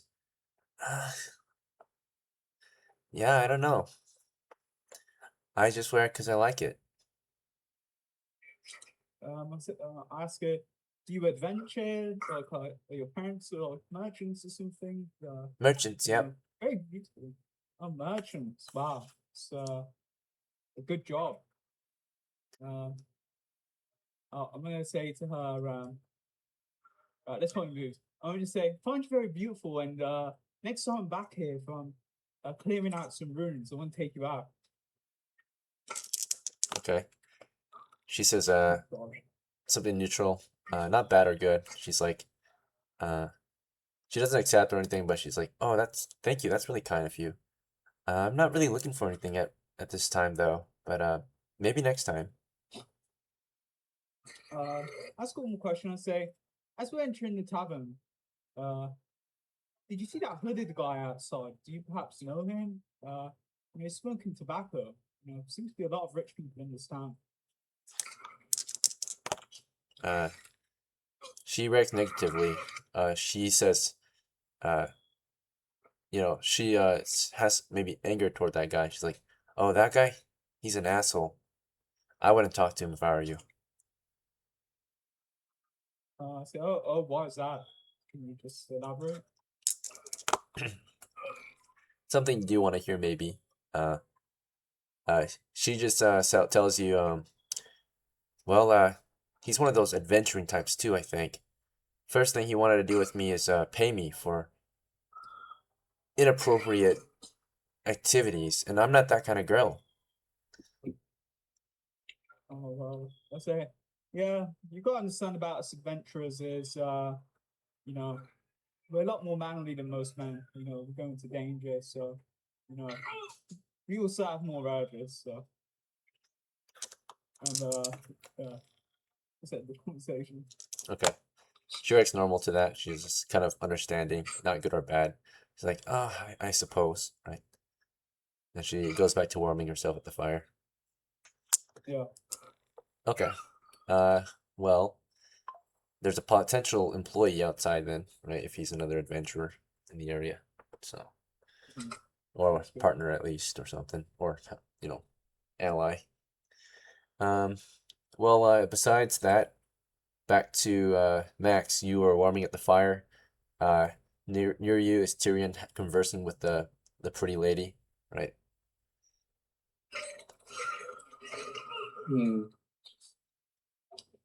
I just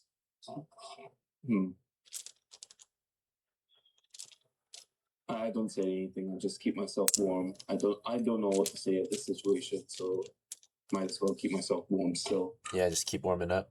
That's like the only need you have at the moment. Okay. Yeah, you're warming up. You're drying off at the fire.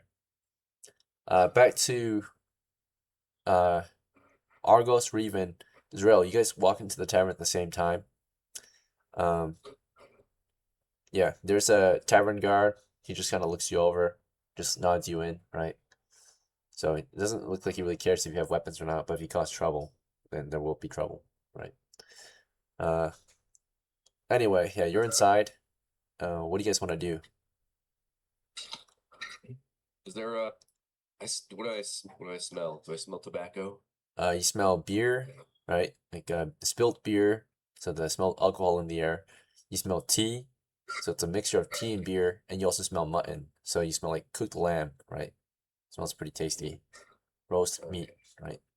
Oh, gee, that smells really good. Sweet, What yeah, tasty. people do I see around? Who's there? Yep, the crowd is mostly you look around the crowd, there's a mining crew here. They're having it looks like they're having lunch together, so they just came in for lunch. There are some locals too, like just local villagers, right?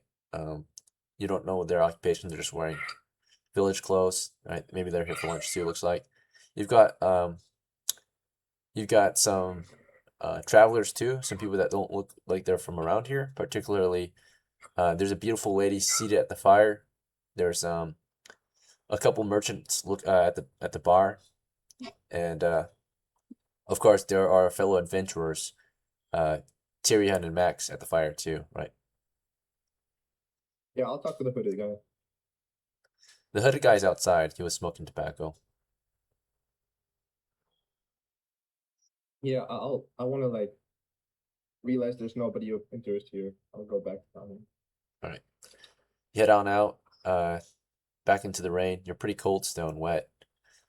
And I think the goal was to dry up and warm up here. So your temperature is still really low, Argos. You're starting to feel it, right? Let's see. REEVE, while you're in the tavern, what do you want to do? Do you want to warm up at the fire or something else? You want to get a meal? Yeah, we'll go join the others at the hearth. Okay, sounds good. What about ZRILL? What do you want to do now that you're in the tavern? Go to the hot chick and pretend to be a prostitute. Okay. Jesus So Christ, you and man, REEVE you were- head over to the hearth together, and REEVE, you pull up a chair to have a seat and warm yourself with your crew. But ZRILL takes immediate action over there, right? So how do you want to pretend? Do you want to just like immediately sell yourself to her or something, or? No, I want to like love bomb her and flex my muscles. Oh, sure. Just use have them. Okay. I think If you want to flex them exceptionally well, right, and show off, roll a d6. You're doing a force doors or strength roll again, right? Okay. You have a 3 in 6 chance to succeed, to look better than most men when it comes to strength. Is that because I'm strong? I think so, right? What's your strength again? 15. Yeah, you had a +1, so yeah, it's 3 and 6. Most men have only a 2 and 6 or 1 and 6. So yeah, roll a d6 when you're ready. Pass. All right. Oh, You are yes. flexing really hard right now. You are looking really good. Even your crew members can see it, right? You've been exercising a lot lately. Maybe that push-ups that you did outside helped you with the pump, right? So looks all veiny and firm. Let's see. She reacts negative to it though. She is disgusted, right? She sees you come up, all your crew members, just 4 adventurers. She can tell you're all together, right? And she gets up and leaves, right? She's kind of grossed out. Well, that's one more seat by the fire. Yeah, you just took her spot. Her spot smells good though. It smells like perfume. She walks over to the merchants, right, and stays with them. It looks like that might be her familiars, right? Let's see. Well, anyway, yeah, you guys just crowd around the fire and warm up. Now that you're here though at the fire, Reeve, was there anything you wanted to do while you warmed up?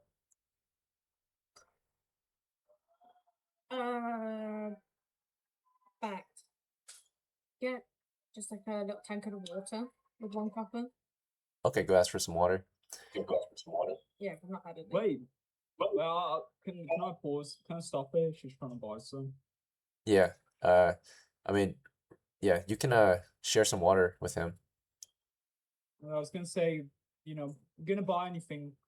Buy some food for the crew, some rations. We can drink out this I've pot. already got food. Oh yeah, do you guys want to eat? Well- Your characters haven't ate yet, Yeah, right? yeah. Let's dish out the goods. Come on. Yeah, they've been marching on an empty stomach all morning.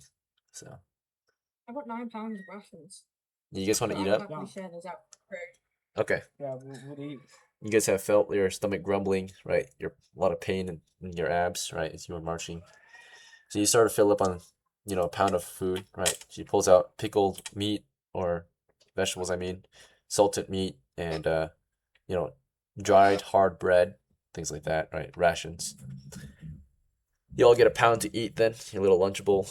And let's see. At least those who are here.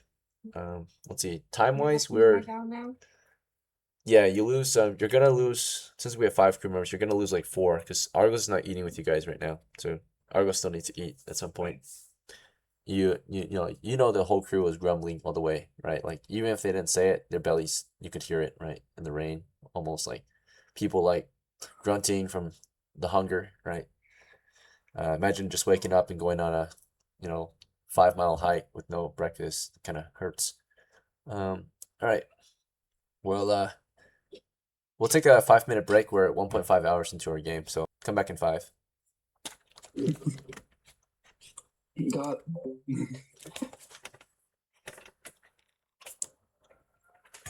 Yeah, that hood and cloak guy is definitely a need. We have to face like that's good. Yeah, he's an alpha. Also, that girl, someone could have risked her. That would have been so fucking good. Yeah, what the fuck were you doing? What? How do you seduce women?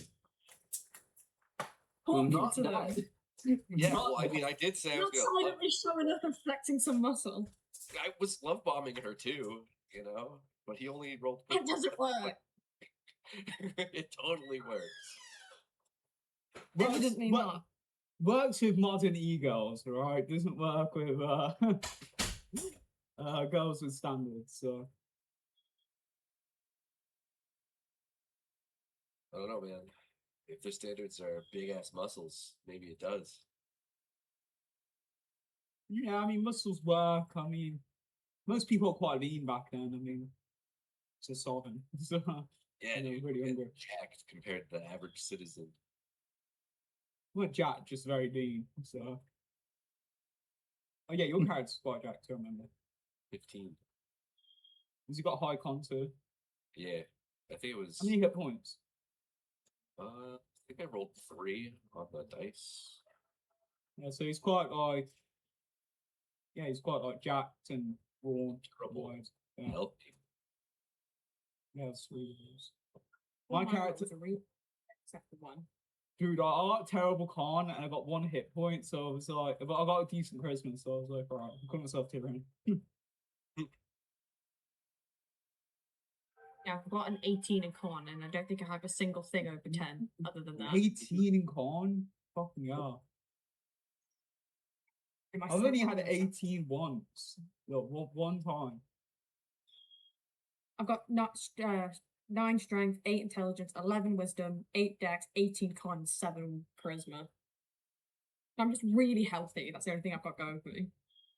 No, those are good stats. I mean, to be honest, you want average, right? Like, I'm happy with Yeah. average. Negatives, I mean, I don't know, negatives can be annoying, but average is the best. Or positive, obviously. Yeah.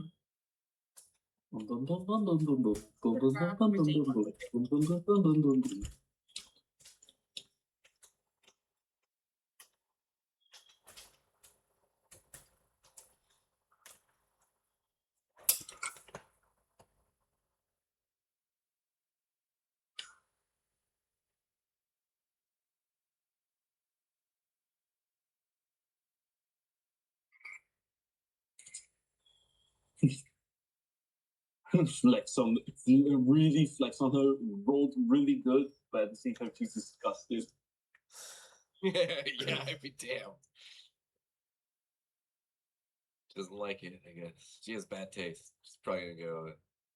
At taste, she literally just said she got harassed by that hooded guy up front. Well, that hooded guy was jacked. Honestly, I think we should just migrate the party to this time. Possible.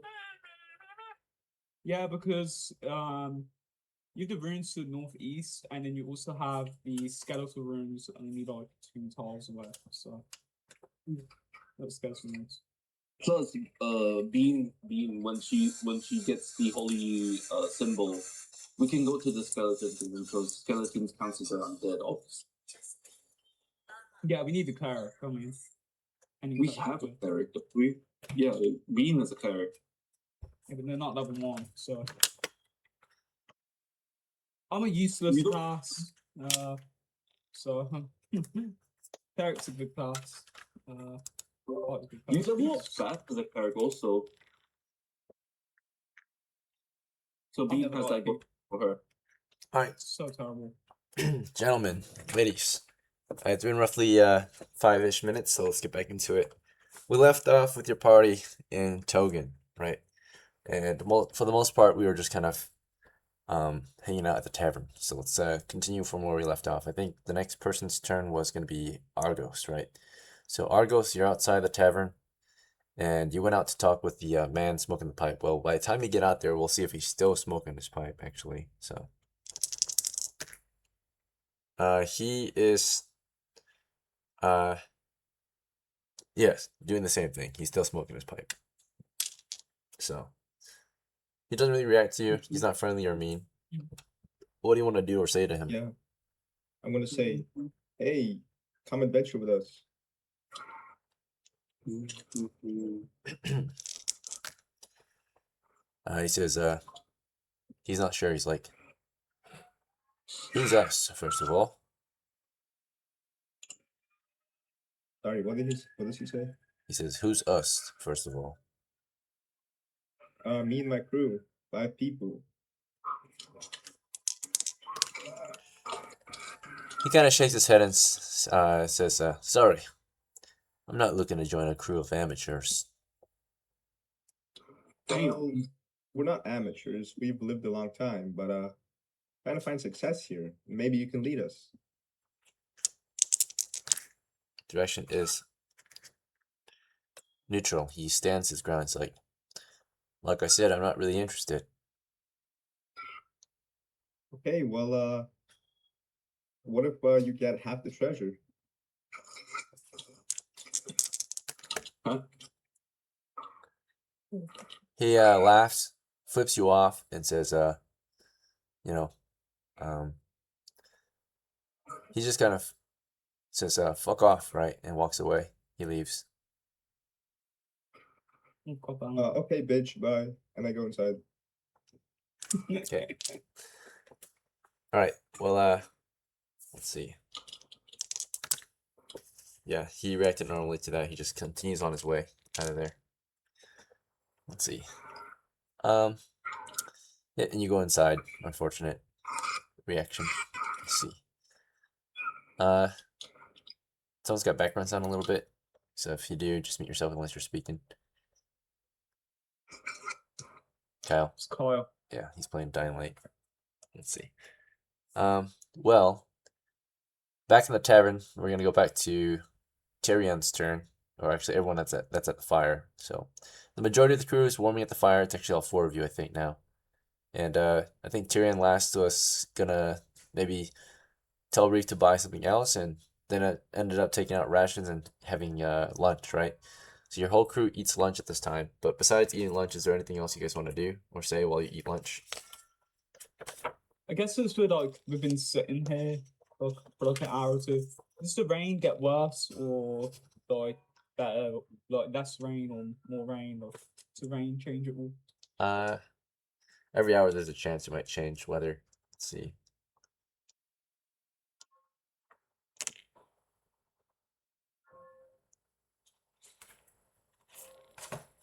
So today's weather is raining, and then at 4, let's see what that indicates.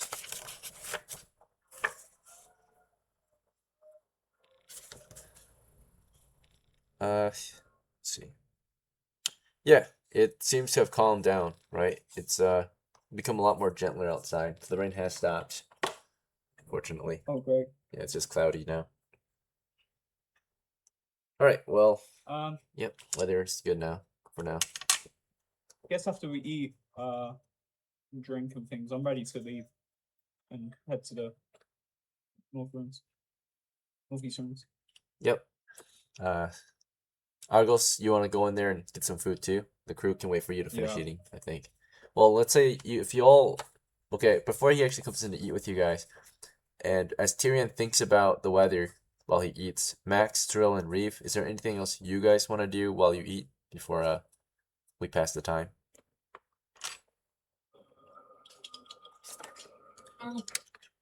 I will whisper to myself a little daily prayer. That's it. Sure. Yeah. You pray before you That's my eat? food. Yeah. Pray over my food. Okay. I'll, Roll a 2d6 to see if you feel the Holy Spirit today. Ooh, oh okay. yeah, 2d6. If there's any sign of goodness before your meal. The food gets on fire. Literally.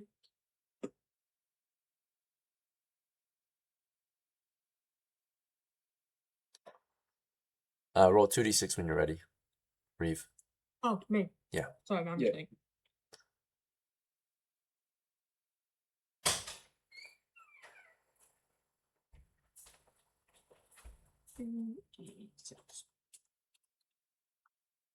Okay. 7. Yeah. You prayed and nothing happened. You just eat your meal right after. So. Okay. I mean, yeah. Nothing happens around you. Your crew just, I don't know if anyone else prays with her, but I think most of them just dig in. So. Let's see. I think some of them don't even worship God. Yeah, I'm an atheist. I'll worship the God. Okay. It's Jesus, right? Yeah, she's praying to Jesus. Yeah. I'll join you in prayer. I guess I'll do the same. We Okay. clasp hands like, you know, when those families do before they eat dinner, they all hold hands. Or, like around the other players too, like we're forcing them in. Like, I forcibly grab everyone's hand. Come on, pray with me. Okay. Yep. I mean, this world isn't Earth, but there is a figure like Jesus, a figure like God in this world, and that's what she worships. So, all right. Well, yeah, you guys pray and eat, and Tyrion thinks and eat, and Argos comes in late to eat, right? And you lose a total of 5 rations to feed this entire family of adventurers. Well, after lunch, though, are you guys ready to move out or something else? Let's move, guys. Yep. Yeah. Okay, time of departure, we'll say about 12 o'clock p.m. So, you head out of the village, and where are you headed? Heading northeast to the sand rooms. Okay. So you're headed northeast, and on your way through the mountain valley toward the hills and coast, we'll see if there are any wandering monster encounters. Okay. Nope. Check for navigation. You're en route. What indicates that is that you see what you were expecting, which is the hills up ahead and the water to the west, or the sea. You're like marching down the valley. You can see in the distance the wide sea to the northwest, and the shores, the eastern shore of the sea where the hills begin, right? You descend the mountains into kind of a grassy, hilly plain that ascends further up into more not mountains, but hills. These hills are not vegetated, mainly because they're rocky hills, like, black, rocky, sandy hills, right? So, yep, you get up into these crags, these hills, sandy hills, and toward the Sandstone ruin up ahead, right? So in the distance, as you continue your approach, you will begin to see it up ahead. Navigation has gone well. Movement, no encounters, right? You know, you just pass through the hills and up ahead, eventually it comes within sight. What you see in the distance, of course, is out in the hills here, along a body of water, there is indeed a sandstone fort surrounded by a village, a ruined village made of mostly sandstone as well, right? Like clay and sand and stone and mud or whatever, right? Various hard material, right? So just a stone foundation. Some of the buildings are crumbled and ruined. But yeah, you can make your way up. Yep. Begin your approach to the fort, right? So you walk through the streets of the ruined settlement. It's empty and barren. It's old and abandoned, right? There's little to nothing of value as you walk through and pass through that you can see or know, right? Just kind of everything's degraded and just crumbled rock and ruin, dust and dirt. So it seems very desolate here, right? Very dead. So, dry. Well, today it's not dry. It's wet, but it will dry up eventually. Wet. Yeah, it's wet due to the rainfall. Well, yeah, you make your way up the slopes all the way to the fort. You get to the gatehouse, the outer walls, right? And you can walk right through. This place looks empty and abandoned, right? Crumbled and in ruin, right? So you walk through, you're in the ward. You can see, of course, various structures within, including not too far away is a stable and a guardhouse, and then the storehouse, which is the keep in the far end, right? So there's a stair that leads up into the entrance, an entry chamber with arrow slits in the top of the wall looking over the stairs, and some more arrow slits or windows in the actual tower west of it. But it's a northern approach, so you'll be moving north up the stairs into the entry chamber or murder hall, right? And then into the tower itself to the west. So, is that your move? Do you guys all just want to move through the ward, up the stairs into the fortress, into the keep? Yep. Right. I'll get my spear and shield ready. Just there's something alive in this place. Sounds good. Yeah. So we are among the ruins of the Sandstone fort, and it's time to get ready. Yeah, ZRILL's got his sharp rock in hand, his sack of gear in the other. I have my torch and tinderbox ready. Okay, so besides any other gear you have to carry by hand, you'll pull those things out, kind of carry them ready to ignite once you get up the stairs, I suppose. And Yeah, it gets dark after the first room, I think. So yeah, you'll light it outside, light the way. Argos, you want to just make your way up there with them, carrying whatever you have in your hand Yeah. still, which is Yeah, I'll do what do I have? right now I see your character. He has a you're wearing sandals. You've got a lightweight sackcloth over you, so it has little to no coverage, or less coverage than a normal sackcloth. You've got wraps around your crotch. You've got a small shovel hanging from a rope belt, a hatchet hanging from the same belt. In your hands, you're carrying a tinderbox, and a knife and a torch, right? So the knife and torch are in the same hand, and the tinderbox are in the other hand because you don't have a bag yet. All right, can I put the torch on the rope and the tinderbox on the rope and take the torch from Steven? yeah, The tinderbox can't fit in the rope, right? You have no pouch. It's a box, right? So you would stuff it and it would just fall through. you can put it in my Okay. sack. Yeah, sure. I'll put it in a sec. Okay. So you got 2 tinderboxes then? Yeah. Let's see. You can have it back. Later, I guess, Yeah. right? Yeah, I'll be holding Steven's torch and a hatchet. Okay. I'll take out my longbow instead then. So, let's see, we know you're going in torching hatchet, one of Bowser's, or not Bowser, Tyrion's torches. So Tyrion, you only had one torch. You lit it at the top of the stairs. You've got 2 tinderboxes now, though. So 2 fire starter kits, and then you're out of torches now. You've got your. He said you took out your bow, or was it your? Yeah, my longbow. Yeah. And I guess my single arrow. Yeah, you only have 1 arrow. All right, the rest of your gear is in a sack, I think. So you want to leave the sack outside?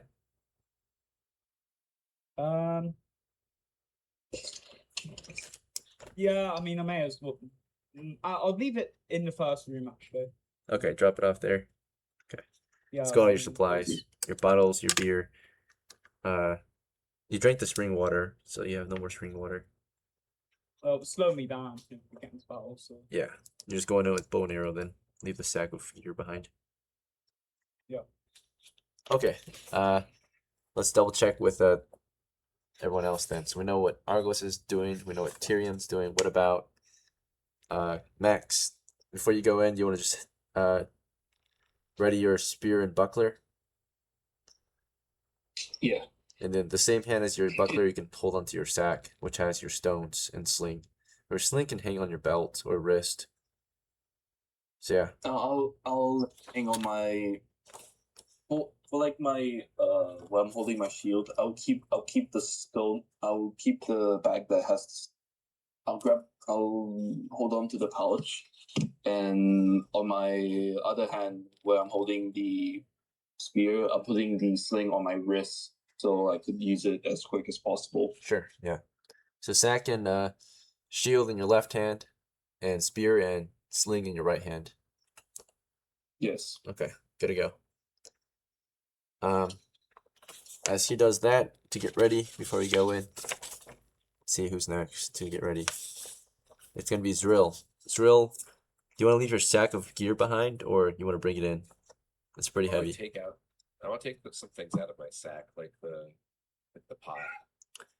Okay, you're gonna leave your clay pot behind. It's got your shellfish in there, which are rotten by now, so it stinks. Yeah, before. Yep. A smelly clay pot full of rotten shellfish.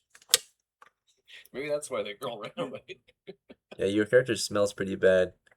And your sack is filthy, you know. I mean, you can wash it out, but you've filled it with dirt and worms before, with all sorts of goodies. By the way, you know, you've got a sack in one hand with all your gear. In the other hand, you've been carrying around your heavy stick, right?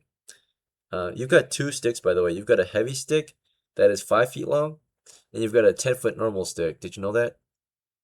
Oh, the 5-foot long one? That's like the club, isn't it? Yeah. Yeah. Sweet. So you've been carrying 2 sticks in one hand, right? So you can't use them both at once, naturally. You can carry them both at once, but you can't use them both at once.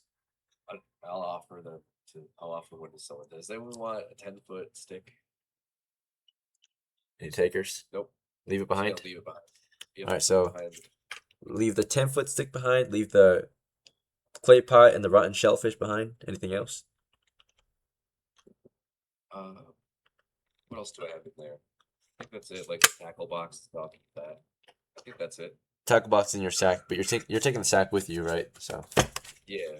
and the tackle box, or it's not tackle box, it's just tackle, like hooks. It doesn't weigh much at all, right? It's super light. So Cool. alright, so just gonna note down what you left behind. Entry of Sandstone Fort.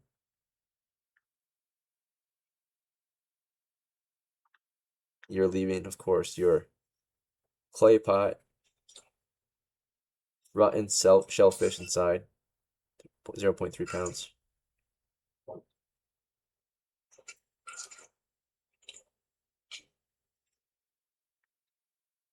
And you also left your 10-foot stick. Alright, so various items were left at the first room upon entry. As you leave those things behind, in your hands you've got your heavy stick in one hand and your sack of gear in the other hand over your shoulder to help ease the burden. Right. Do I not have a belt still? Did it wear out? You've got a 5-foot rope But your throw. sack is full of gear, so you can't hang it from there. If you tie it, it would just kind of drag or take your belt off, right? It's not very stable. It'll bounce on your leg. Oh, okay. Imagine, having a grocery bag and securing it to your waist on your belt in real life, but your belt's like a piece of rope instead of a actual. I got you. The back's Yeah, really big. It would drag it down, right? It'll bring your belt down. So We got a sack and a pocket stick. Let's go. yeah, you look like a true treasure hunter or hobo. Yeah. Let's see. Murder hobo. Let's go. All right. Uh, No! who else needs to get ready? I think Reeve, right? Reeve, what do you want to go in with? You got a sack full of gear. You got your 10-foot pole in one hand, along with yeah, everything else is in your sack. So you're carrying a sack and a pole, right? Remind me, with that 10-foot pole, is it like flimsy like a fishing rod, or is it kind of like a bit like a sturdy, straight pole? It's a sturdy pole. So this is not like a stick though. This is, a stick is it's not fully like straight. It's not even. This pole is a nice even piece of wood, right? Like That's what I meant. Yeah, like a. it not is somewhat staff, but bendy. Yeah, like- it can bend, but not like super We bendy. could. Can Right. I have a It's like a reminder flagpole. of where we are and what we're doing? They took you here to go find monsters and treasures, I think, to kill or loot. Looking for anything specific, or are we just kind of looking around? You want to ask them or? Yeah, I'll ask. Okay. Anyone want to respond to her or him? Reeve. He's wondering why we're here.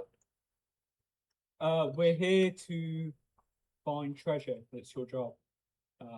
And my job. Everyone's job. So yeah, I'll show you a picture of what 10-foot wooden sticks look like.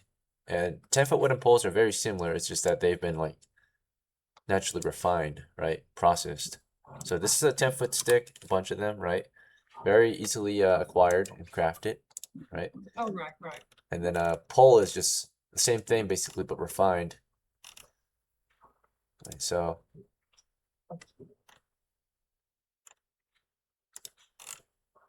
Okay. Sorry, I feel like I've been not zoned out exactly, but so did you say we're in like ruins, like this like sandstone ruins? Yeah. When sandstone ruins, which are thought to be haunted, and sometimes people come by here, and apparently not many people make it out. So we're gonna try to find some treasure here, and yeah. Okay. I'll look around the ruins. okay. I mean, this is your time to get ready if you need to like switch out your gear or leave Yeah. something behind before we go in. If you want, you can just observe your No, I think surroundings. I can remind you what you see. Or I'll You're good to go? stand. Okay. Yeah. I'm only gonna equip the pole. I don't really have anything else. Yeah. Poles for various reasons. You can use it to do a lot of different things. Fight, detect traps, poke your buddy's butt. I don't know. So let's see. Obviously.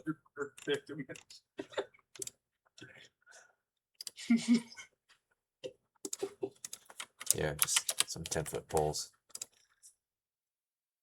Or I posted them in the wrong channel. I just realized I posted them. Yeah, I'll post on the right channel. So there's a 10-foot pole.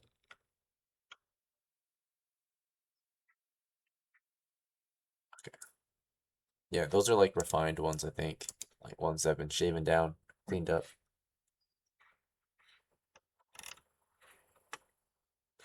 Alright, onwards. So next we're gonna I think everyone has had a chance to take a turn to get ready. So now that everyone seems to be ready, the results of your actions are that TYRION lit a torch and passed it over to Argos, who's currently holding it. Max got out his weapons, spear and buckler, sack and sling. ZRILL got out his heavy stick and sack. REEVE ready to go with his pole and sack of gear. But now that we're all ready to go, what's next? Are we making our way in. Who wants to lead the way? Or something else? Reeve and Argos lead the way. I'll Yeah. follow. I'll probably be like third round. Okay. So Is that what you want to do, Reeve and Argos? You guys want to lead the way? Be first to I'll enter. be in the Cool, yeah. front, lighting the way. Okay. I'll be just behind. All right. So Argos, you- you're by yourself in the front. Nah, I'll ask Reed to prod with me. Prod up yeah, there. that's Okay. Reeve, are you okay with that? They're suggesting you stand besides Argo and prod ahead. Yeah. Okay.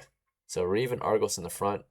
Argos providing torchlight and holding a sack. Reeve prodding the way ahead and also holding a sack of goodies.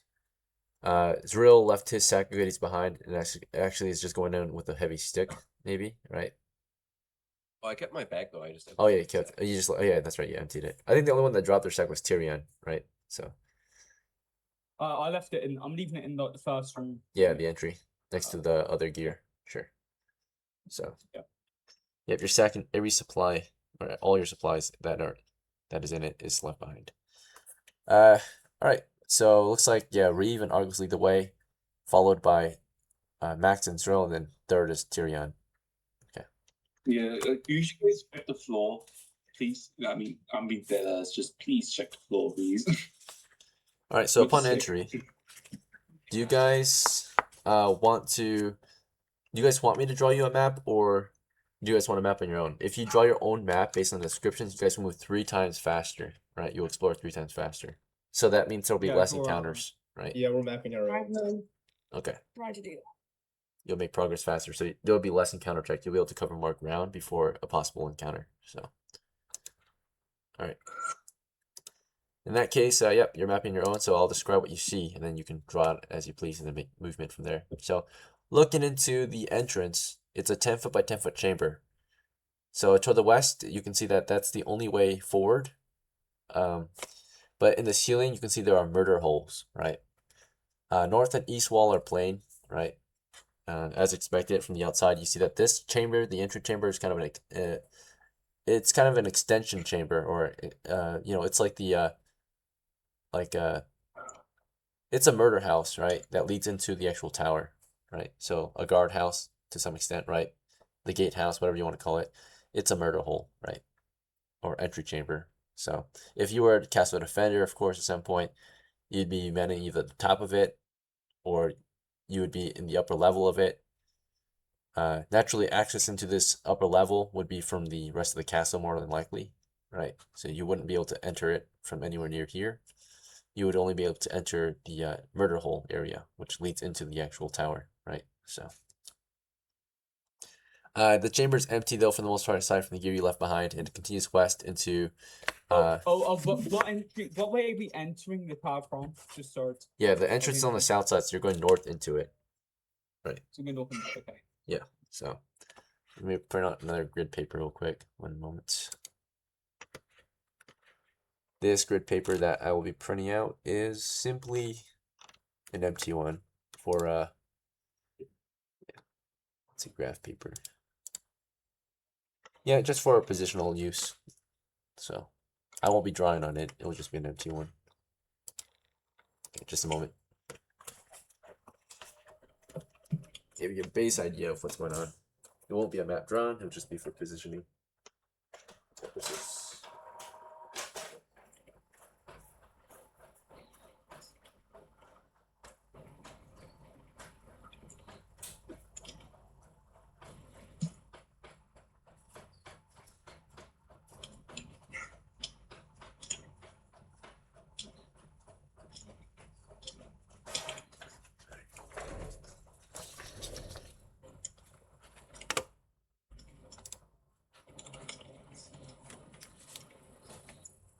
Okay. So let's say entry is here. You are a 3-ranked party, right? So you're now moving west. That's the only way forward, right, into the fort. So let's see. Differentiate.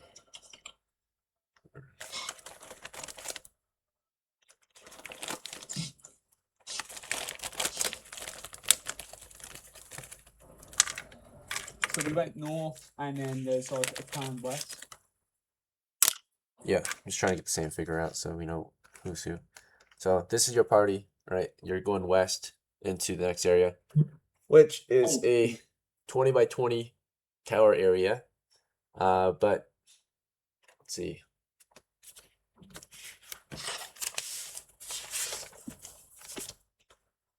Yeah, so this first room, it's got a wall to your south. Let's see. With one entry point, it's a wooden door that is currently closed, right? So closed wooden door to the south. Otherwise, to the far west is a stairway. How far away? The doors to your west, it's 5 to 10 feet away. Past this first entry chamber, the 10 by 10, the murder hole chamber that you're currently in, you're looking west. The torch reveals basically a 10-foot wide north to south and 20-foot long east to west chamber up ahead. But at the far end, right, so 10 feet away from you to the west, there's a spiraling stair that goes up, right?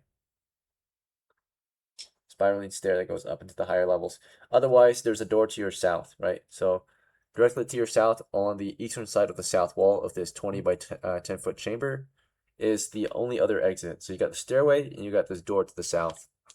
The contents of this chamber, though, let's see. There's nothing of interest in here. It's empty.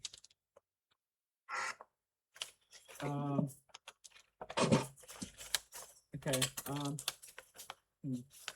Anyone want to? I guess Reeve or Oz can check out the door. I'll go check the door out. Okay. Yep, you're exploring up to the door. Would you like to prod up to the door still or something else? Yes. And is this like a stone, like tile? Not tile, but like squares, like. You know The what I'm trying to floor? say? Is the floor? Yes, you're in a sandstone sense. fortress, and the floor is made of sandstone.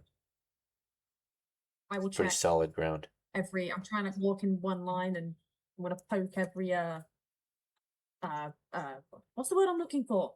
Square, I guess, before I Okay. step on it, Sure. just in case. Yeah, you poke down on every tile or piece of floor before you proceed. You're prodding thoroughly and carefully. And up to the door, nothing is triggered, at least on the floor. You explore up to the door.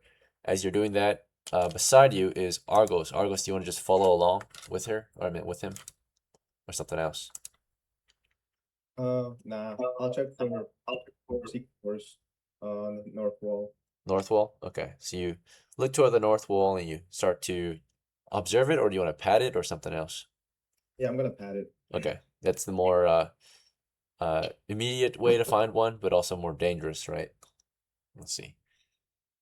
All right, yep. So as Argos is pushing into that north wall, right, looking for any signs of a secret entry, and as REEVE is poking toward the south door, not far from the entry into this chamber, right?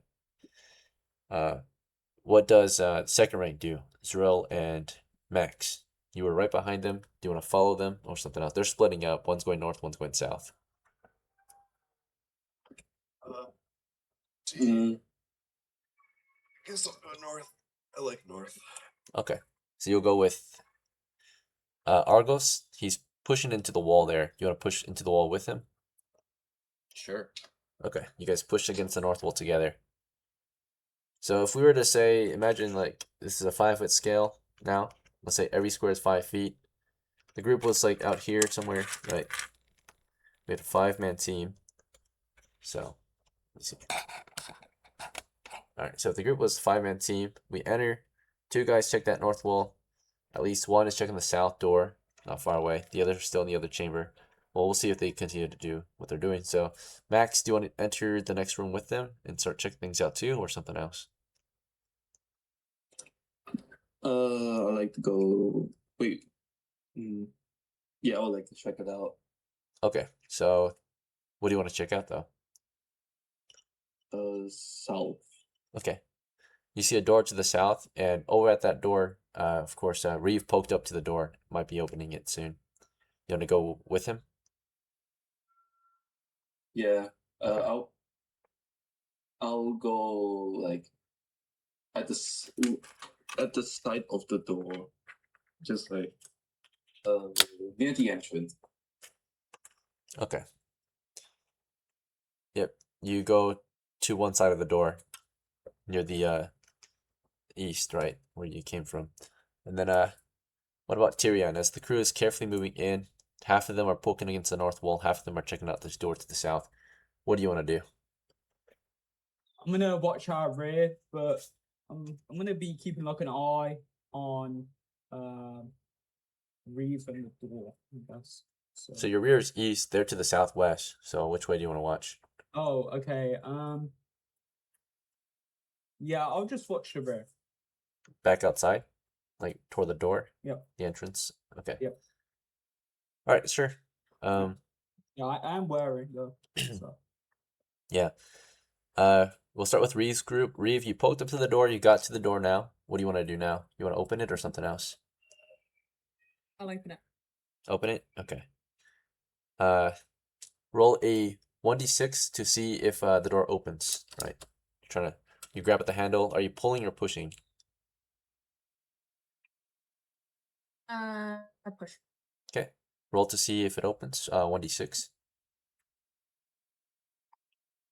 And by the way, how do you want to push? Do you want to push normally or do you want to slam it open? I'll push normally. Okay. Got 5. All right. You push normally, and it does not open. It's either stuck or locked. So given that it's stuck or locked, yeah, do you want to slam it open or try to pick lock it? I'll try slam it open, and if that still doesn't work, I don't think I've got anything to pick a lock, but let me just try push it harder. Okay. For now. Well, yep. Before you attempt, besides you is Max, who is standing at the side of the door, closer toward the entrance, and or the eastern chamber, right, the murder hole room. So Max, as you're watching Reeve try out the door, is there anything else you want to do, or you want to just keep watch or something else? I'll help Reeve with the door, just like use like the side of my body and just try like charging into it. You know, slam it too with her or with him. Okay. The door's not very wide; it's about 3 feet wide, so maybe only 2 people at a time can kind of push up against it. Safely though, maybe only one person can charge at a time. If you were to charge it from a distance, which could increase the force that you apply, right? That momentum. So, but if you're just kind of like standing beside it and bashing into it with your shoulder, right? Or do you want to kick it? How do you want to open it? Whatever you use could be injured naturally. So if you use your shoulder, you could lose your shoulder. If you use your foot, you could lose your foot, right? Actually, hold up. Could I just redo what he did? Just try opening the door. Just grab the handle, but put a little bit more force into it, because this place is old. It might be like Stuck, the door locked. The hinge might be like rusted. Yeah. Okay, so you're just gonna normally push against it, not forcibly. Just like a little, put like a bit more force. A bit more force. Okay, so What do I have to roll again? you would only have to roll if you're trying to actually force it, but you're just being a little bit more forcibly pushing it. Well, you can't even roll yet because you're contested by Reeve. Reeve is not just gonna let you open it the way you want because Reeve might want to push it, right? So you guys have a contested action, right? So before you guys can follow through with your action, we'll see who either gives way or if you guys want to contest, then of course who's faster at pushing into the door, right? Or more aggressive. But before you guys roll anything or we find out any results, we're going to go back to the north crew. So party to the north is pushing at the north wall, which is a sandstone wall with cracks and damage to it, right? And you're pushing up against it. You want to touch every inch of this wall, or just how much of it you want to push? You just want to push the wall once or twice, or so Argos Yeah. and ZRILL Every centimeter of it. push every inch. Okay, yeah. So you guys spend time pushing every part of this wall. You can the rate I would say it would take you about. So depending on how hard you want to push, are you pushing normal, softly, or hard against the wall? So you're just touching it, pushing hard. So exerting your weight against every inch. Yeah. Okay, so it would take you about 10 minutes to do, but if you guys work together, 5 minutes. You both can take one side of a 10-foot by 10-foot area. Does that make sense? That's all right. Okay. So you will, unless you want to cover even more wall, right? The longer you spend on this, of course, the more wall you can cover. But also, yeah, first of all, ZRILL, do you agree to help him with this? You want to like push every inch hard as possible, right? Okay, spend the next 10 minutes doing that. So you guys will cover a 10 by 10 area of wall. Forcefully push 10 by 10 wall northward. And as you are trying to do this, of course, back to TYRION, you are observing the way you guys came through, right? You're looking out into the ward, down the stairs, out into the open daylight. Nothing's happening at this time. You don't hear anything happening out there. You don't see anything happening out there. You want to just remain vigilant, keep watching out there, or something else. I hear the party straining against the wall, and say to them, "You should burn your energy doing that." Just let them try the door. And spend it on quite a bit of time doing it. Okay, so you're advising against it as they're in the midst of it.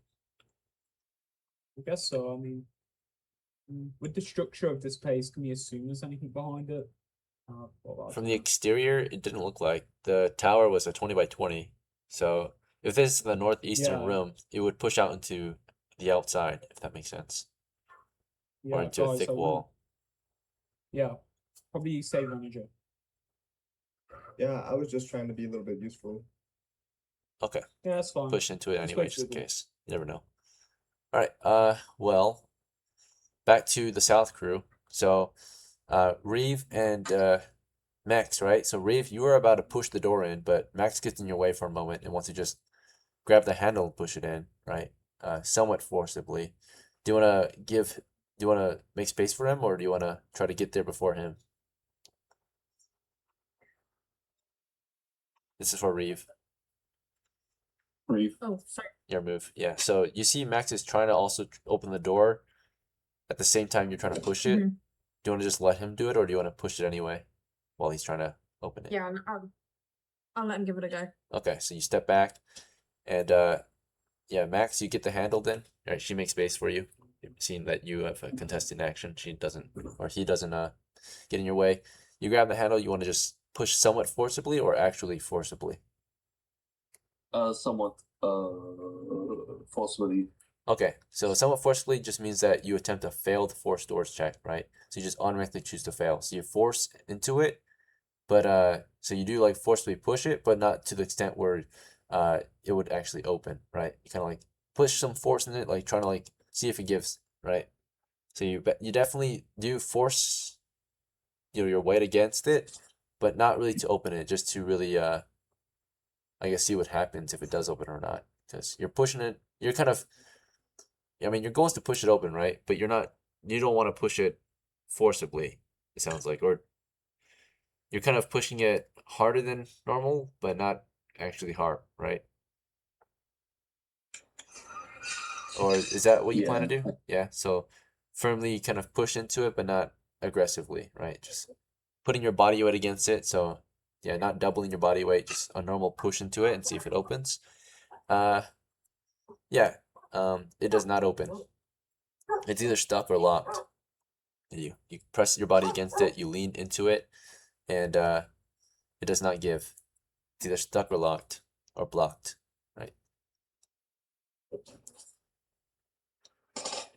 All right, I backed away. I backed away and let it read. You have to go. Go ahead, kick the door down. Can I advise maybe ZRILL has a go at just booting it down? Okay, I'm gonna give it a big ass roundhouse kick. I'm gonna spin around and kick it.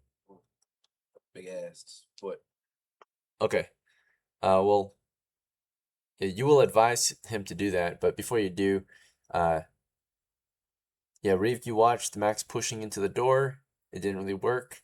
While that was going on, TYRION in the background, advises, of course,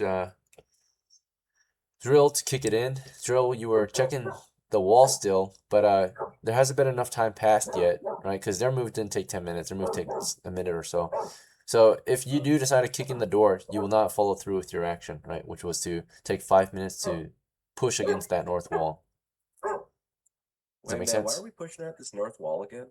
Argos was pushing it, so you just followed his lead, right? Argos, what are we doing?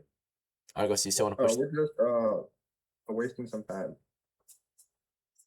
What bunch of hole? I think we should check the staircase. There's stairs to the west. Yeah, about 10 feet away. Went up and down. That's interesting to see. Okay, so I see my other friends struggling across the hall, down the hall from me, because we went north, they went south. So I was gonna like sprint on over there and just do a flying back spinning kick right by where the door handle is, like right next to the door handle. okay, yeah. So ZRILL is gonna kick in the door to the south, right? You're not far from your crew, by the way. You're only about 5 or less than 5 feet away. You guys are in the same hallway. You're just on the north side of the hallway. So, yeah, ZRILL, you kind of get in there. In order for you to get up there, though, someone's gonna make space for you. So either REEVE or Max has to make space. Who's gonna step out of the way for ZRILL to get through? The moment I see him pitching over, I am moving out the way. Okay, so you'll just move west. All right. You can prod the way west as he. I'm jumping backwards. Okay, yeah. Jump backwards. He comes in for a kick. And then as he does that, next to him was Argos. Argos, did you want to keep checking that wall? You need 5 to 10 minutes to check the wall thoroughly with your hands, since you're forcibly Did pushing. anything already pop up or no? You didn't really get much progress done. You just like pushed into a few inches of the wall and nothing happened so far. It's a firm, stable wall. Yeah, so I'll just leave it alone and I'll go with the party. Okay. You turn around, you see, of course, ZRILL going up to kick the door. Max, is there anything you want to do, or just want to watch ZRILL kick the door in? I'm watching this. I want to see how this plays out. Okay, and then what about TYRION? You want to just wait in the okay, watch outside, or watch the murder holes. Okay, very well. In that case, ZRILL, go ahead and roll a d6 for a force doors check to exert your foot against the door and kick it in. Roll 1d6.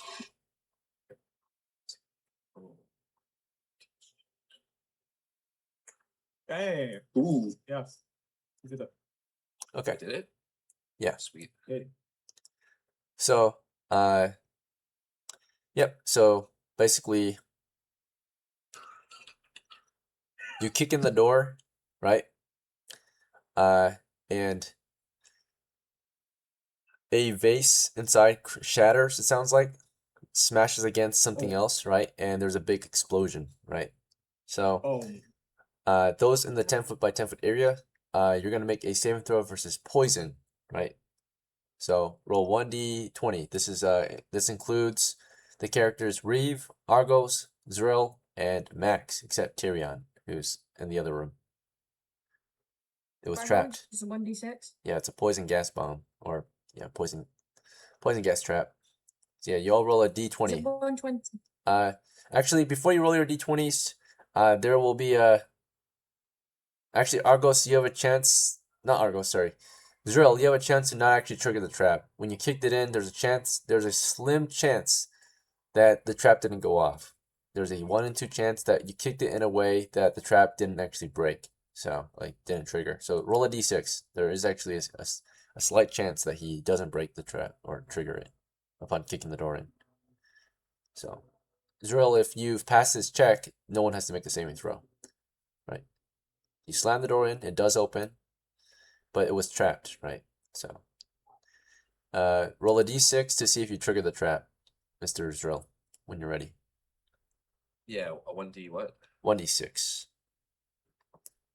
I know a lot of you made your saving throws already. It's fine. All right. Yeah, that's a pass. So I said 1 in 2 chance for it to trigger. So you kicked it in a way where the trap did not go off, fortunately. Or if it did, because how it was set up was there was a fragile, of course, container with a very deadly substance inside, ready to be cracked against something solid and hard behind the door, right? So the door was blockaded to some extent, but part of the blockade, of course, was, and the gap, of course, was a fragile object ready to be smashed and explode. When you kicked in the door, you basically kicked in the door in a way that opened the door, but didn't actually cause it to fully open, right? So it opened it, but it didn't crack it. It didn't smash the pot. You hear the pot, push up against the blockade behind the door. The door was just blocked off, right? It was blockaded with it feels like furniture, heavy objects, right? So you kicked it in. It's not locked or stuck. It was just blocked, right? And you hear that pot fall to the ground, right?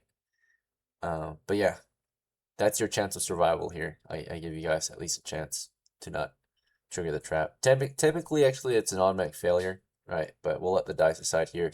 Automatic failure because, kicking a trap prepared to just kill you, right? But I guess there's a chance of success here. Just, we gotta be more careful next time. All right. Yeah. It doesn't go off, fortunately. Small poison gas pot, or bomb. Yeah, your crew, I would say, okay, realistically it would break, but you guys, he broke it in a way where, of course, you guys can kind of smell it and back off immediately, I would say. So, yeah, because it definitely was ready to be popped. So, especially if you kicked it in recklessly. It did break. It did break. You could start to smell something weird, but it didn't explode. That's the thing. It was like a dud, right? So, kicked it in. Reveals a chamber beyond that continues toward the west. The door didn't go in all the way. Like, it didn't. It's still blocked, but it's open now, right? So he's just gonna keep pushing it normally, right? However, you all start to smell something really weird in the air, like spicy, right? And you get nauseous from it, right? Like it's hurting your senses, right? It's gas quickly spreading out into the opening, right? So you guys start to feel a little delirious, nauseous, and it stinks, right? It's smells very sour and bitter, and it's making you dizzy, making you very high, right? Delirious. You guys want to stay there or move out or something else? You might have to let it air out. Go downstairs. Go up I'm to the backing stairs. up until Yeah. I'm backing up till the gas clears. Yep, gas it will, air out eventually, vent out toward wherever, it can, right? Any openings.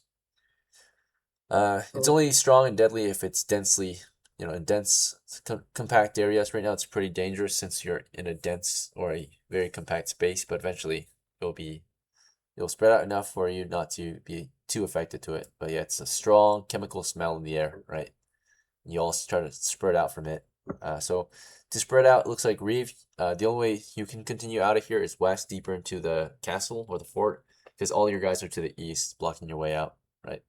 So do you want to just back up to the west and prod the way west and to the stairs, or something else? Yeah, I'm going to the west. It's REEVE's turn. It's REEVE's turn. Yeah, she's safe. Yeah. Okay. She had to look at the door. All right. So she stood there, not sure, right? Smells it, and not sure how to react. Argos, you said you wanted to go toward the stairs westward. Also, did I see a glimpse of what was in that room? From where you were standing, not really. Only the guys to the east would be able to see in. The door opens out toward the west. Okay, I see. Everyone is backing up towards the entrance. We're not sure yet. That's what I'm asking. So where are you going? If you got guys to the east of you who might just stand there and smell the poison, or back out, do you want to wait for them to back out and then back out with them? Do you want to go west and get out there immediately? If you wait for them, you're gonna definitely inhale a good breath of poison gas. Okay, I'm getting out of there. Okay, well, the only way out of here, again, I'm asking you where you're going to get out of here, west or east or? Do the spiral stairs look like they're going up and down? Yes, they go up and down. Okay, yeah, I'll back off into the entrance. You're backing off east then? So that means you're gonna wait here a Yeah. turn for the guys to clear out? So you're definitely gonna inhale some poison then. Okay. No, like I'm going back to where we came from. Yeah, the thing is there's a blockade of people there, so if they don't move out of the way on time, you're gonna sniff some poison, right? That's Oh, that's okay. why I was asking if you want to go west instead. Okay, yeah, sure. I'll go west. All right, so there's some confusion, some hesitation. You're like looking west, east, and there's a chance you actually smell poison still, or sniff a good breath. And then ZRILL, for you, you were the closest to all the poison, right? So you can definitely smell it. You know, you want to back off immediately, and what do you want to do after you smell that nauseous chemical smell? Is the staircase on the other side? It's to the west of you. East I'm is gonna the go- murder hole chamber. West is continuation of the chamber you're in. You're in a 20 by 10-foot chamber, rectangular. Yeah, I'm gonna go to the west. Okay, west is one where the of the stairs are. Yep. One half of the room is stairs. One half of the room is where the door is. So you're going west toward where the door is. Right. Or not. You're going west toward where the stairs are. I mean. And then Max, you are east of the door, closest to the murder hole. Are you backing out into the murder hole chamber or something else?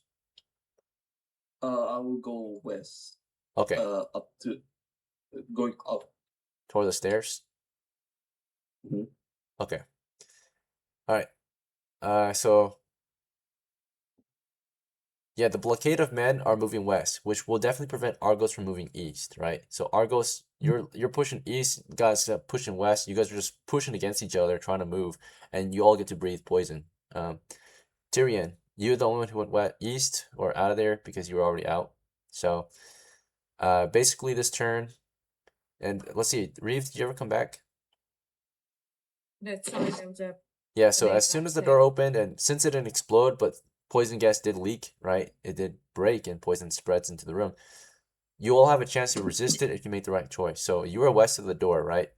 As soon as that door opened, you were kind of not sure. You started to smell something chemically, right? Or something chemically strong, and it started to make your, head hurt. Do you want to go west, east, north, or just stand there? What's your move? I'll move out west a little bit towards that little staircase. All right, very well. So we know in the end, REEVE is going west. Tulio wasn't sure, right? He was about to go east, and now he's going west, I think. Some guys are going west with him, like Max is going west, ZRILL's going west. Most of the crew actually ended up going west, but there was some hesitation, right? Because Argos wasn't sure. So Argos was contesting the guys trying to go west. I think ZRILL, he said he was going west, right, toward the stairs. Is that what you said, ZRILL? Or were you going east? I'm going towards the stairs. Yeah, so you had easy access to go west because REEVE also went west. So you and her went west together. Max was trying to go west too, right? So he followed you basically westward, but he was closer to the east. He's in the tail behind, so his character is going west, and then we got Argos trying to go east and then west. So I think Argos is able to continue west, but he was in the area a little long. Same with Max. You guys were in the area too long. Max, your easiest escape was east because you were on the east side, but you went west, right? So you went through the poison gas. So the guys who decided to stay near the poison gas for a little longer than usual, the trap is triggered. You are in the poison gas radius, so you will make a saving throw versus poison to not get poisoned, right? So you hold your breath. Well, 1d20 versus poison. This is for Max, and this is for Argos, right? You guys are in the cloud of poison. 11. Okay, that's a fail. Max, what'd you get? 6. Alright. Fail. So the poison gas causes you 1 damage. That's all it does, right? It also makes it really hard to think and see, right? So the poison gas, it hurts your senses as long as you're in there. You can't properly see, smell, and taste, right? It's making you nauseous, right? You took 1 damage from it. So you're coughing, you're wheezing, right? It stinks. Makes you dizzy. Right. Well, if you only have 1 hit point, you're basically collapsing to the ground coughing, right? Let's check here how many hit points you guys got. But next time we probably want to be a little more decisive when it comes to an emergency or hazardous situation such as poison gas, right? Especially if it's a stronger poison next time, but it's a weak poison. So let's see. All right. The character Max had 3 hit points. You have 2 of 3 now. So you're lightly wounded from such a hazard. The character Argos, you had 2 hit points. You have 1 of 2. So you're moderately wounded from that. All right. Well, most of the crew's now toward the west, toward the stairs. Right. And one guy split off, or one guy's toward the exit, and the gas will move toward where, you know, there's more airflow. So it's escaping mainly toward, some of it settles, but most of it kind of starts to float outward, eastward toward Tyrion, right? Can I So- wait outside? Just wait outside, let it clear out. All right.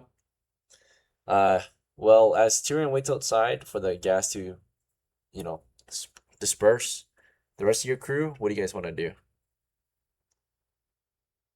You're all to the west. Mm, We're trying to go up. Go up the stairs. Okay. I Single agree. file spiral stairs headed up. Who's first? I can go I'll first. go I've got stuff. Okay. The pole bearer, Reeve, you want to prod the way up? Yep. All right. Argos, you want to be second, light the way. Yeah. All right. And then is it ZRILL or Max next? I'll come up third. Okay. Yeah, the room that you're currently in is only about 8 to 10 feet tall, so it's not very tall, right? You're headed up to the second level right now, or the next level. And then what about, let's see. Okay. What about ZRILL? If he's heading up, are you heading up too? Are you just falling in? You're last? Yeah, I'll go last. Alright, sounds good. Okay, let's see.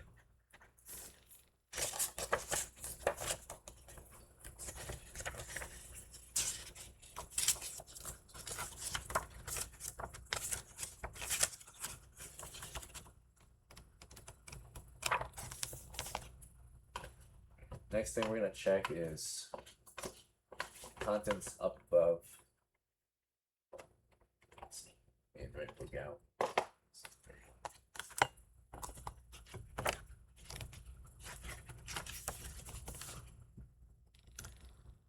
All right.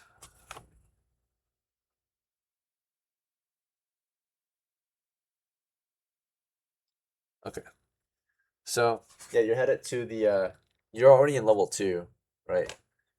So you're headed to level 3 because the stairs leads you into level 2 of the tower. So the small keep. So you're headed to level 3, right? The 3rd floor. First floor is ground floor in this case. So you're going upstairs to 3rd floor.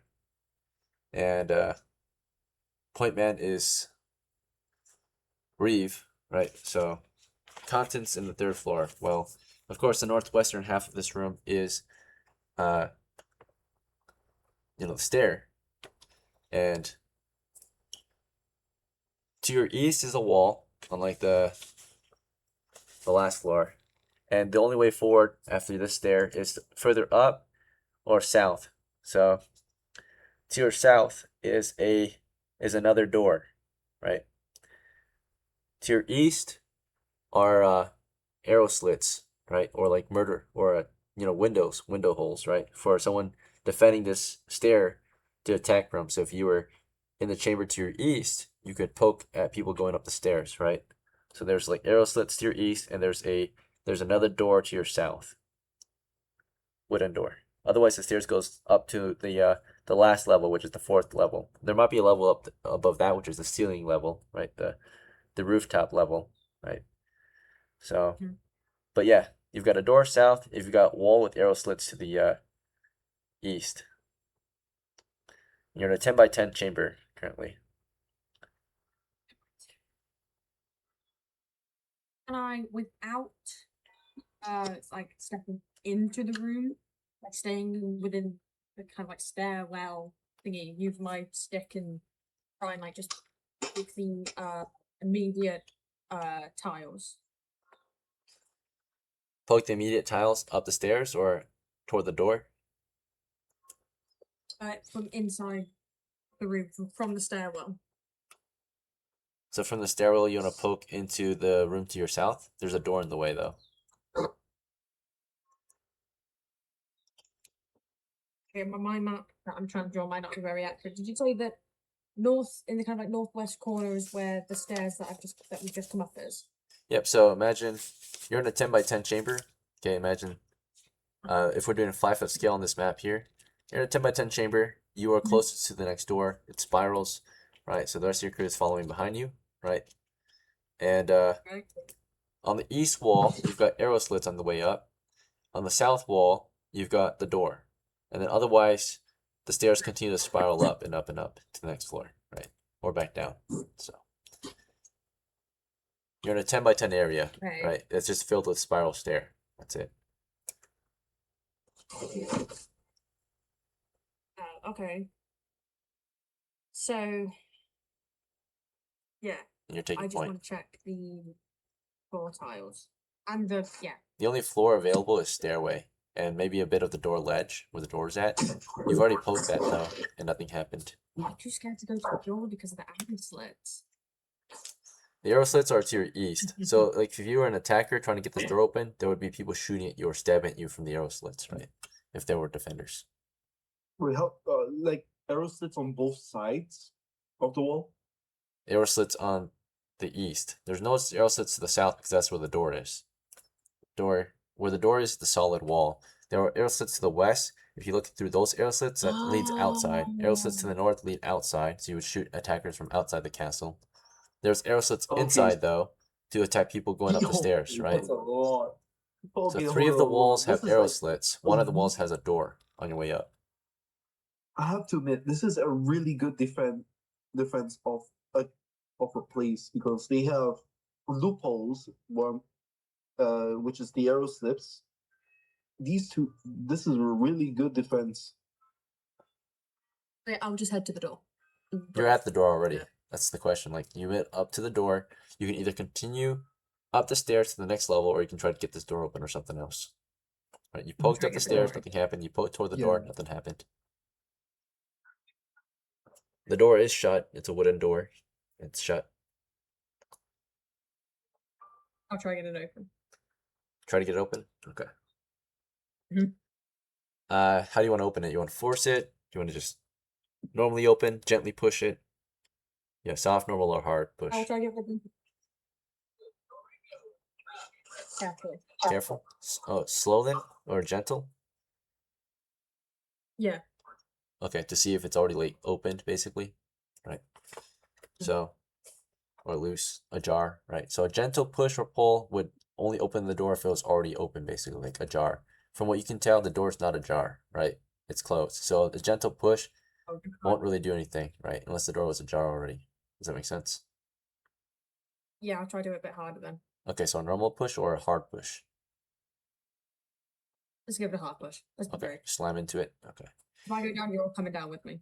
All right. And this is a push door from what it looks like, right? I mean, if it opened, it wouldn't make sense. It would open into a stairwell. So yeah, you would have to push this door open. So the handle's on your east side. You're pushing it toward the west. The rest of you are just kind of behind Reeve. Reeve has been just trying to carefully approach.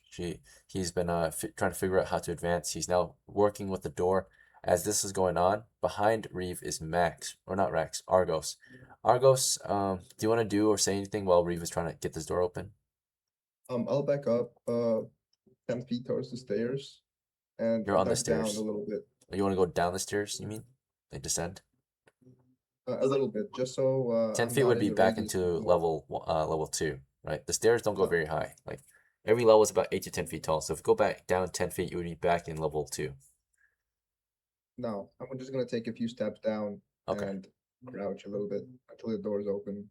Sure. So you get back a little bit, maybe 5-ish feet. Yeah, but The others have to fall back I want then. to have the torch in a way where it can still light the room. Yeah, sure.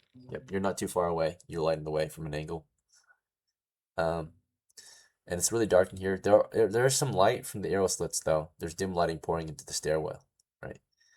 All right. Well, back to let's see. It would be, I think,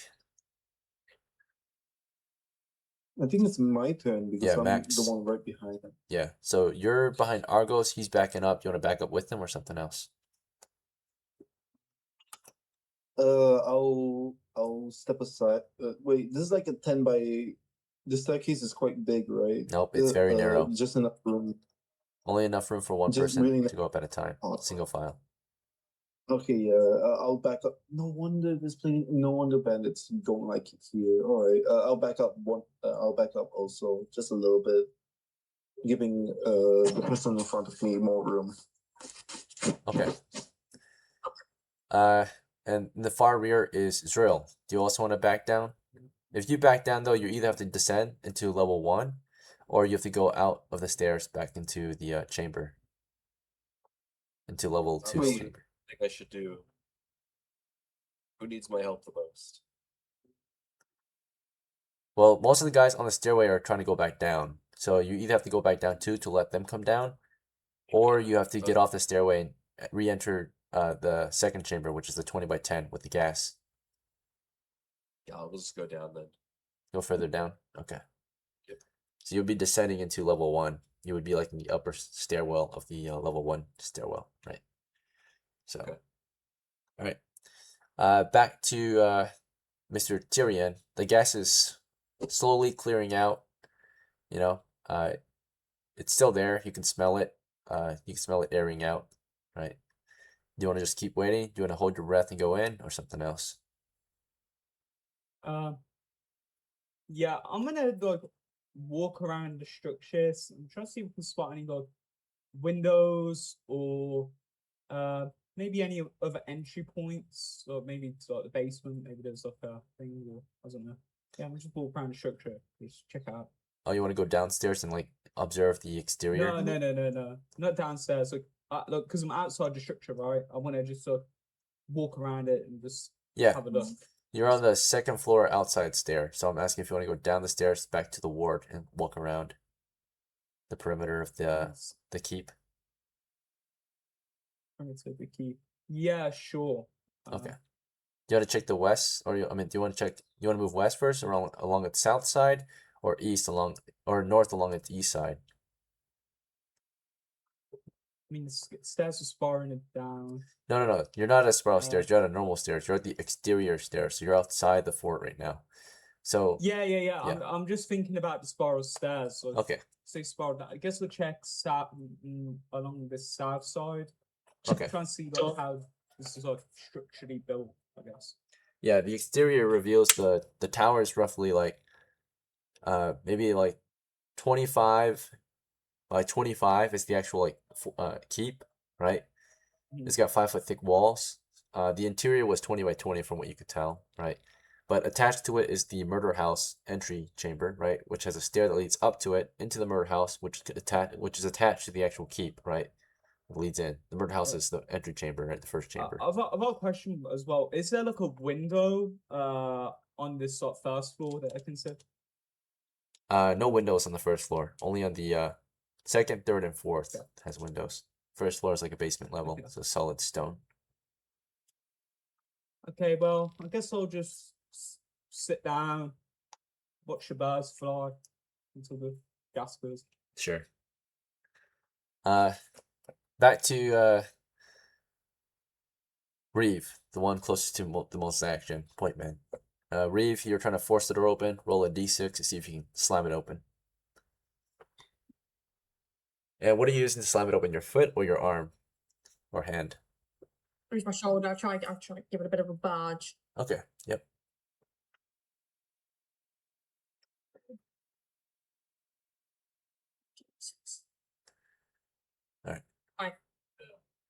All right. Let's see. That was to check if the door is already unlocked or not. The door was not. So now you're gonna roll a force doors check. So it's definitely stuck, locked, or blocked. So now you're rolling to see if you're able to exert your weight against it. Otherwise, you will just throw your weight against it. Okay, is that another 1d6? Yeah, another 1d6. So that roll that you just did was to find out as you make contact with the door to see if it was locked or stuck. and apparently it was locked or stuck. So you felt resistance, but you broke through the resistance. You scored 2, which is a pass. Well, actually, I have to double check. Do you know your strength? How strong you are? Yeah, hang on. Okay, your average strength. You're as strong as most men. So you have 2 in 6 chance. So that passed. Yep, you slammed the door open. Okay. And let me see the contents in here. Okay. So yeah, the room is barren for the most part. It's slammed open. You've got a 20 by 10 foot chamber up here. It's 10 feet north to south and 20 feet east to west. It continues eastward. There's another door on the same wall that you're entering from, right? It's on the north wall because you're entering from the north wall, right? It's just toward the east, right? You're in the western door of the north wall. There's another door to the east on the same wall you're entering from. Otherwise, it's a 20 by 10 foot chamber, right? So rectangular, right? So imagine, you know, like this. So 20 by 10, right? Okay, you got 2 doors, one north, or both north, one on the west, one on the east. You're at the west one, of course.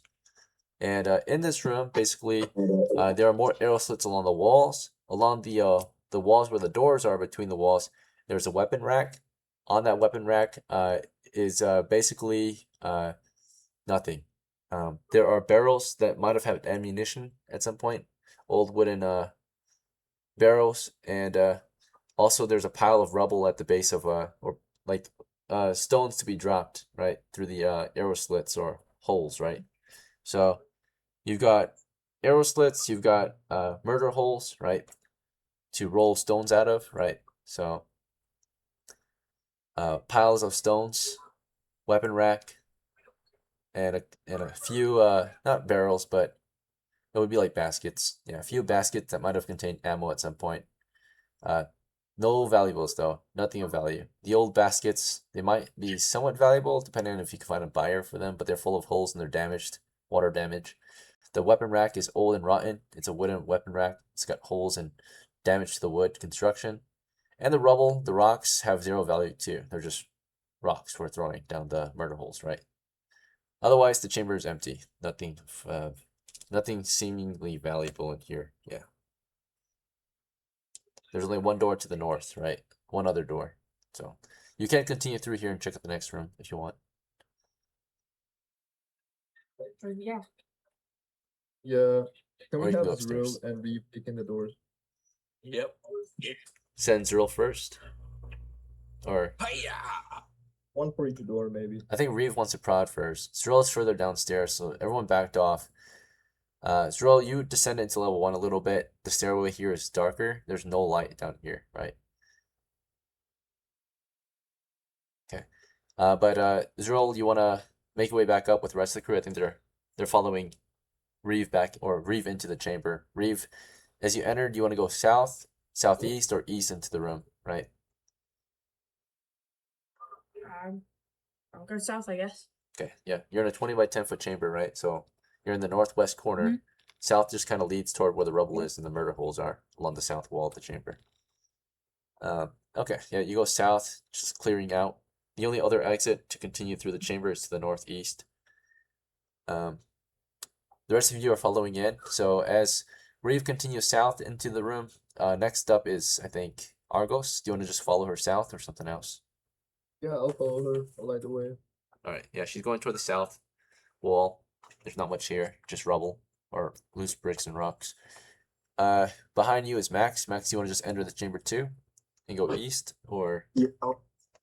they're going south? Do you want to go east or?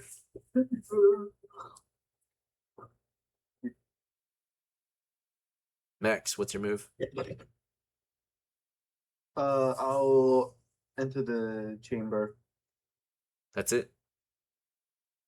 I'll enter the chamber and Sure, you're inside. Do you want to be south or east? East. Okay, well, let's say you go east, then what do you want to do after that? There's a door to the north. There's a door to the north. Yeah, another one. There's 2 doors total. Weapon. Actually, I'll see what there is in the current room.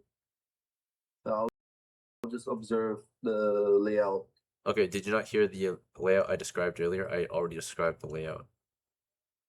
You need me to repeat I'll it? screen share that, by the way, if you guys want to see it. Okay, so Max walks in there and just re-examines the room. Okay. Zrill, you were right behind Max. Did you want to go up there too, or something else? Yeah, I'll do that too. Okay. You want to enter the room? I think half the crew is checking out the south wall. There's nothing there, just rocks. And one member is going east and just stopping to look around again, right?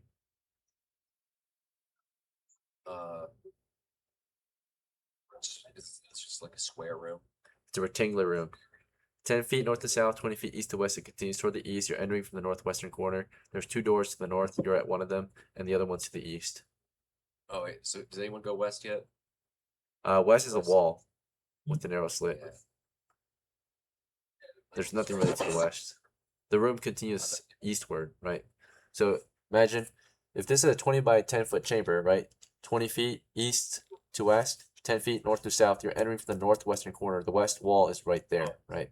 So you wouldn't be able to continue Oh. west because there's a wall right there, right? You would only be able to continue south, which is 10 feet away from you, or east, which is 20 feet, right? There's only one other door, one other way to continue, which is in the northeastern corner or the northeast side of the north wall, right?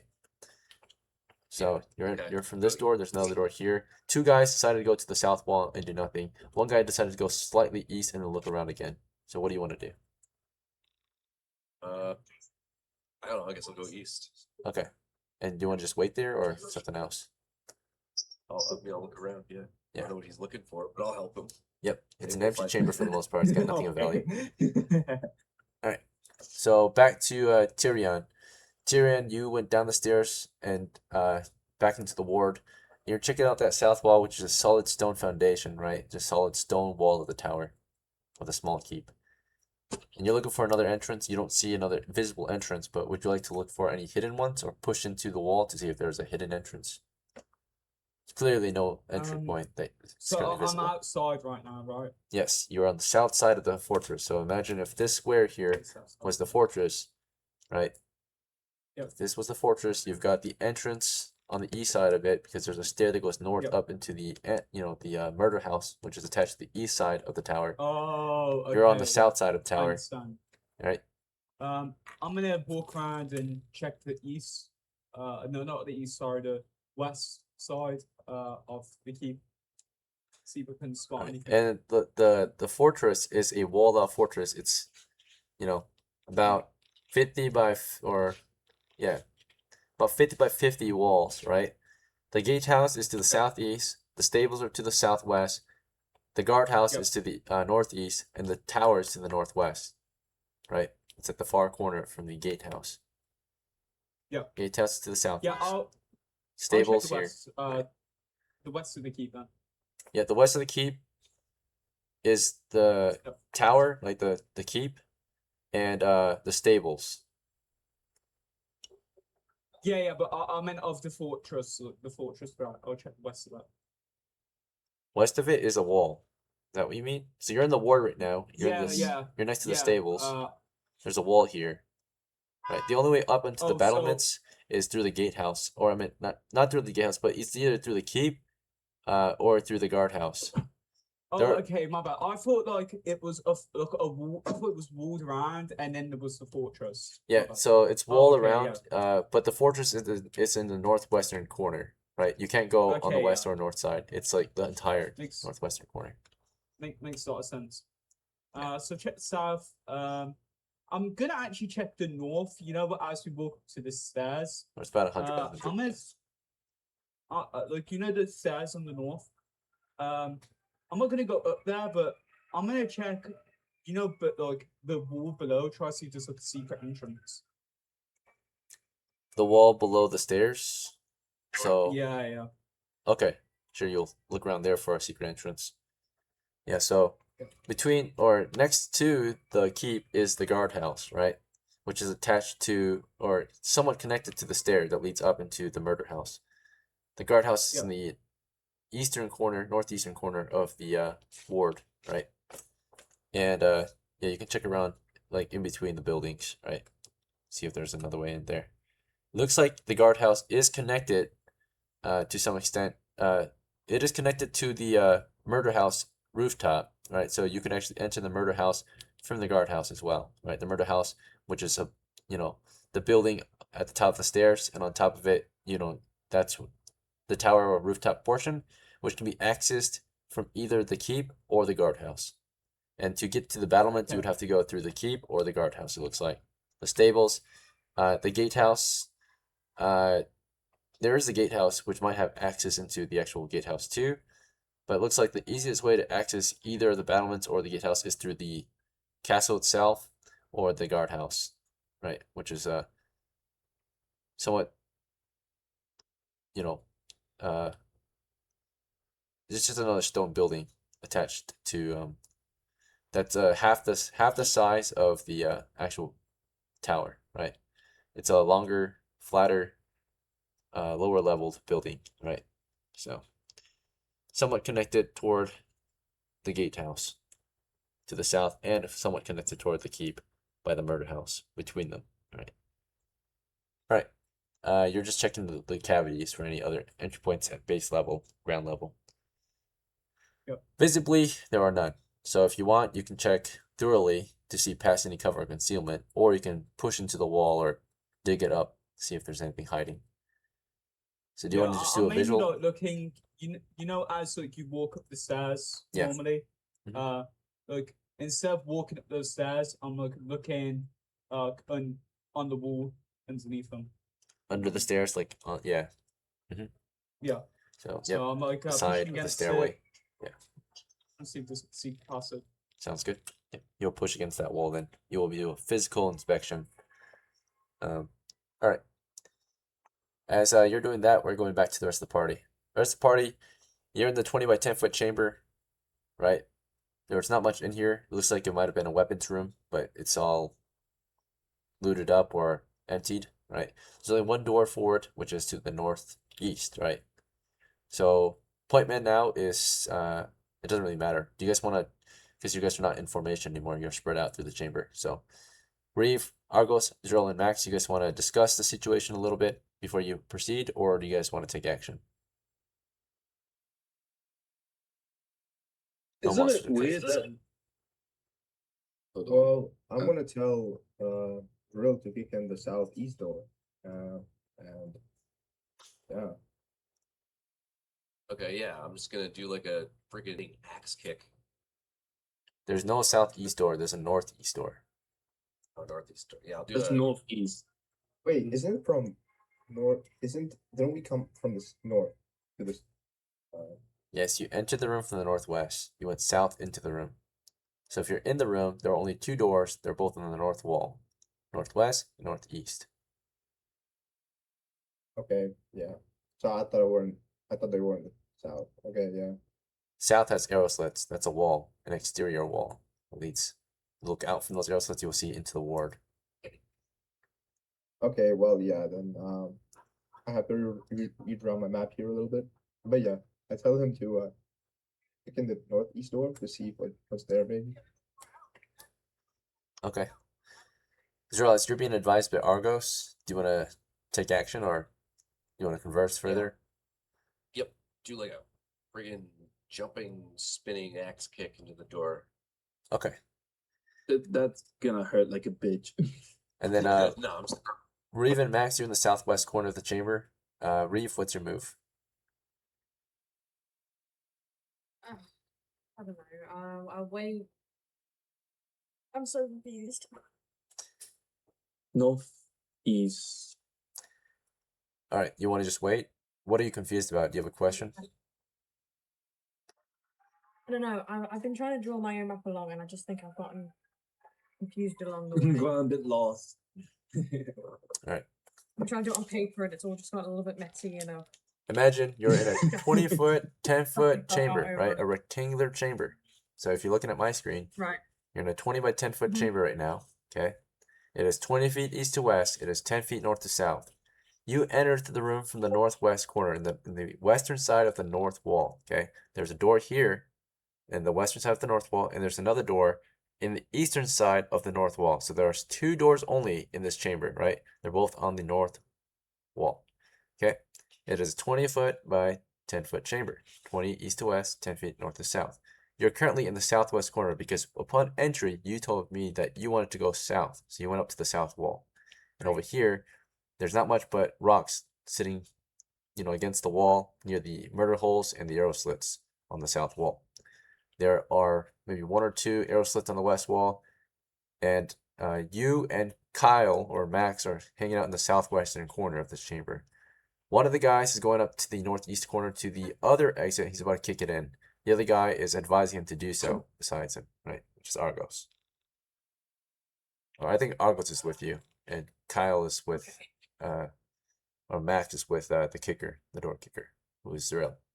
So there's a northeast wall which is getting kicked down, and then northeast wall. Northeast door. That's getting kicked down. It's in the north wall. West door that is still open. closed. You opened this one. You came through from here. There's only 2 doors, right? So, You entered from the western door on the north wall. We're about to kick in the eastern door on the north wall. Right? Does that make sense? oh, okay, I see. The room has 2 That's exits what- only. You came in through the northwest. There's a northeast. He's kicking in the northeast right now. Right. Wait, Upon I'm entry, you wait, went south to doors the here. southwestern corner. Right. So, yep. ZRILL, go ahead. Roll me a d6 for forced doors check. You're the only one taking active action here.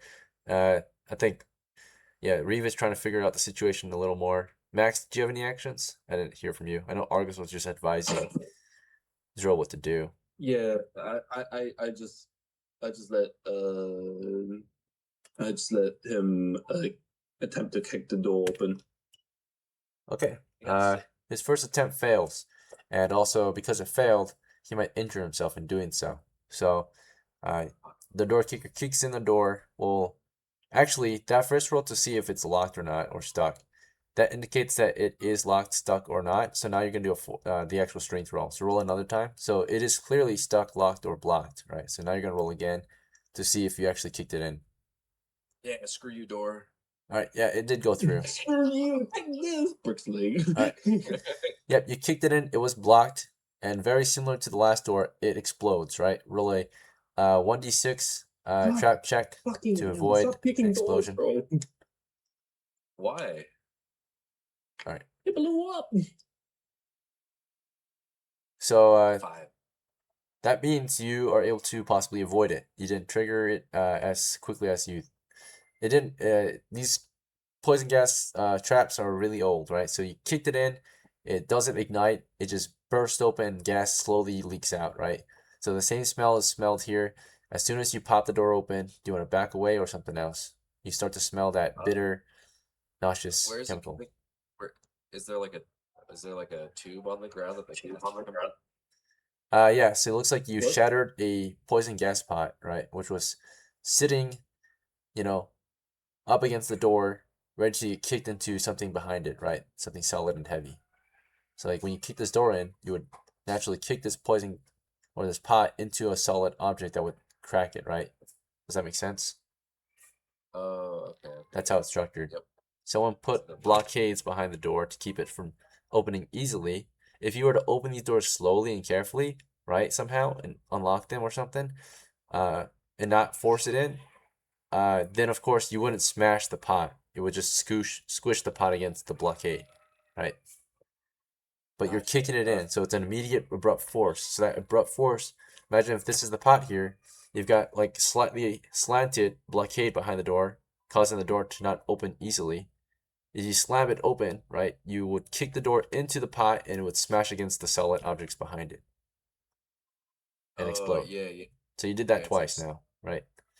So there's some ways to open this area easily. There's ways to move that pot if you were to you put something under the door and scrape it to the side, out of the way of the door. There's ways around this, right? So of course there's a heavy object, something heavy, Well, keeping the door from fully opening, right? Other ways you do this is you break the door itself, just tear it down, right? Unhinge it or cut it open, or there's ways to get around it, right? But something heavy is blocking it. Something heavy is near or behind the trap. The trap is also ready to get smashed into something heavy, right? If you were to force it, you would smash the trap into a heavy object and it would explode. It did not ignite, so it does not burst. It just kind of cracks and leaks poison gas, right? So smashes open, and the chemicals inside, right, just kind of burst out, but doesn't explode, doesn't ignite against fire or gunpowder or anything like that. No cloud of I'm poison, gonna- just a leaking poison liquid. I'm gonna go into the room and take a look around. Okay, despite the smell, it's sour and bitter, and making you nauseous and dizzy. Yeah, just a little bit. Okay. So you go in anyway. As he pushes forward, the rest of you start to smell it, right? This gas will leak out the holes in the room, right? It would escape through the easiest means possible, right? So it would float upwards and out, possibly into the room you're in. Argos, as soon as he slammed the door open and you start to smell that strange smell, and he's pushing into the room, do you want to push in with him or leave the room or something else? I'm rushing towards the stairs. Okay, sure. You don't want to take more damage. Okay. What about He's on Reeve? Do you want to leave Reeve? with Argos or something Oh. else? Oh, sorry, I was muted. What's your It's move, your Reeve? turn. Back up. You're in the southwest corner. You want to stay there, or do you want to leave the room or No. something else? Back up? Where are you backing up to? You're already kind of backed up against the southwest corner. Towards the stairwell. Okay, toward the stairs.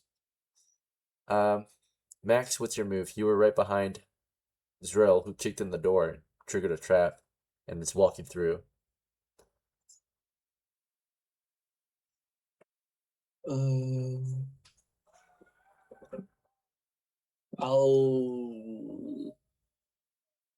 I'll go down the stairs. Okay, sure. Well, it seems like we're all going to like the first floor because we're kind of forced. All right, let's go back to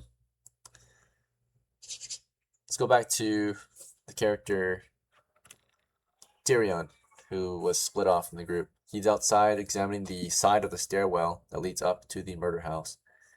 He took some time to carefully observe, and not carefully observe, but physically observe. So he's pushing against the wall, right? Physically detect any openings here against this stair. Roll a d6 to see if you discover anything hidden here. 1. Okay. So that's to see if you detect any hidden features or any secret entries, right? Even if you pass, if there isn't one at all, you wouldn't find any. So basically, a 1 indicates that you thoroughly pushed it, and you were able to cover every inch of the 10 foot by 10 foot area that you pushed up against. And it basically means that you kind of finished searching, I guess. You thoroughly searched it, and you find nothing here. It's just a solid stone, somewhat cracked and chipped away stair wall, right? The side of the stair. It's pretty That's solid. good. I mean, can't be flanked. Can't be flanked then. Yeah, so you Okay, confirm I'll it's just go solid. back up. Yeah. I'll go back up. I'll go back up the stairs. I assume it cleared up by now. It's been a while, so Yeah, you get up there, you no longer smell it. The chemicals have already aired out, at least yeah. in this level. I'll enter. I'll check out the first room. I'll peek in now. Okay, sure. All right, back to the rest of the crew. We had that door get kicked in, and most of you fell back. The only one who pushed forward was ZRILL. So ZRILL, make a saving throw versus poison. As you hold your breath, or if you breathe it in, you'll automatically take damage. But let's say you're holding your breath, you're trying to resist the poison. Sure, yeah. So roll a d20 to show some resistance. Failure. I gotta fuck. So you do take damage and you do become nauseous, right? The gas causes a -1 a hit in damage, right? As long as you're in it.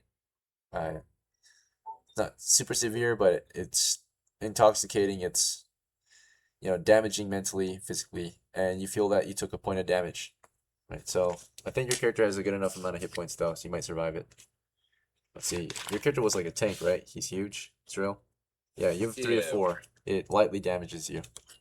Does it have 24? 3 of 4 left. 3 out of 4 left. hits left. Yeah, because you only Three took out 1 of 4. damage every 10 seconds. So you push through into this next chamber, and from what you can tell, it's a 10-foot by 10-foot chamber, right? With a door to the east, and inside of here, you've got a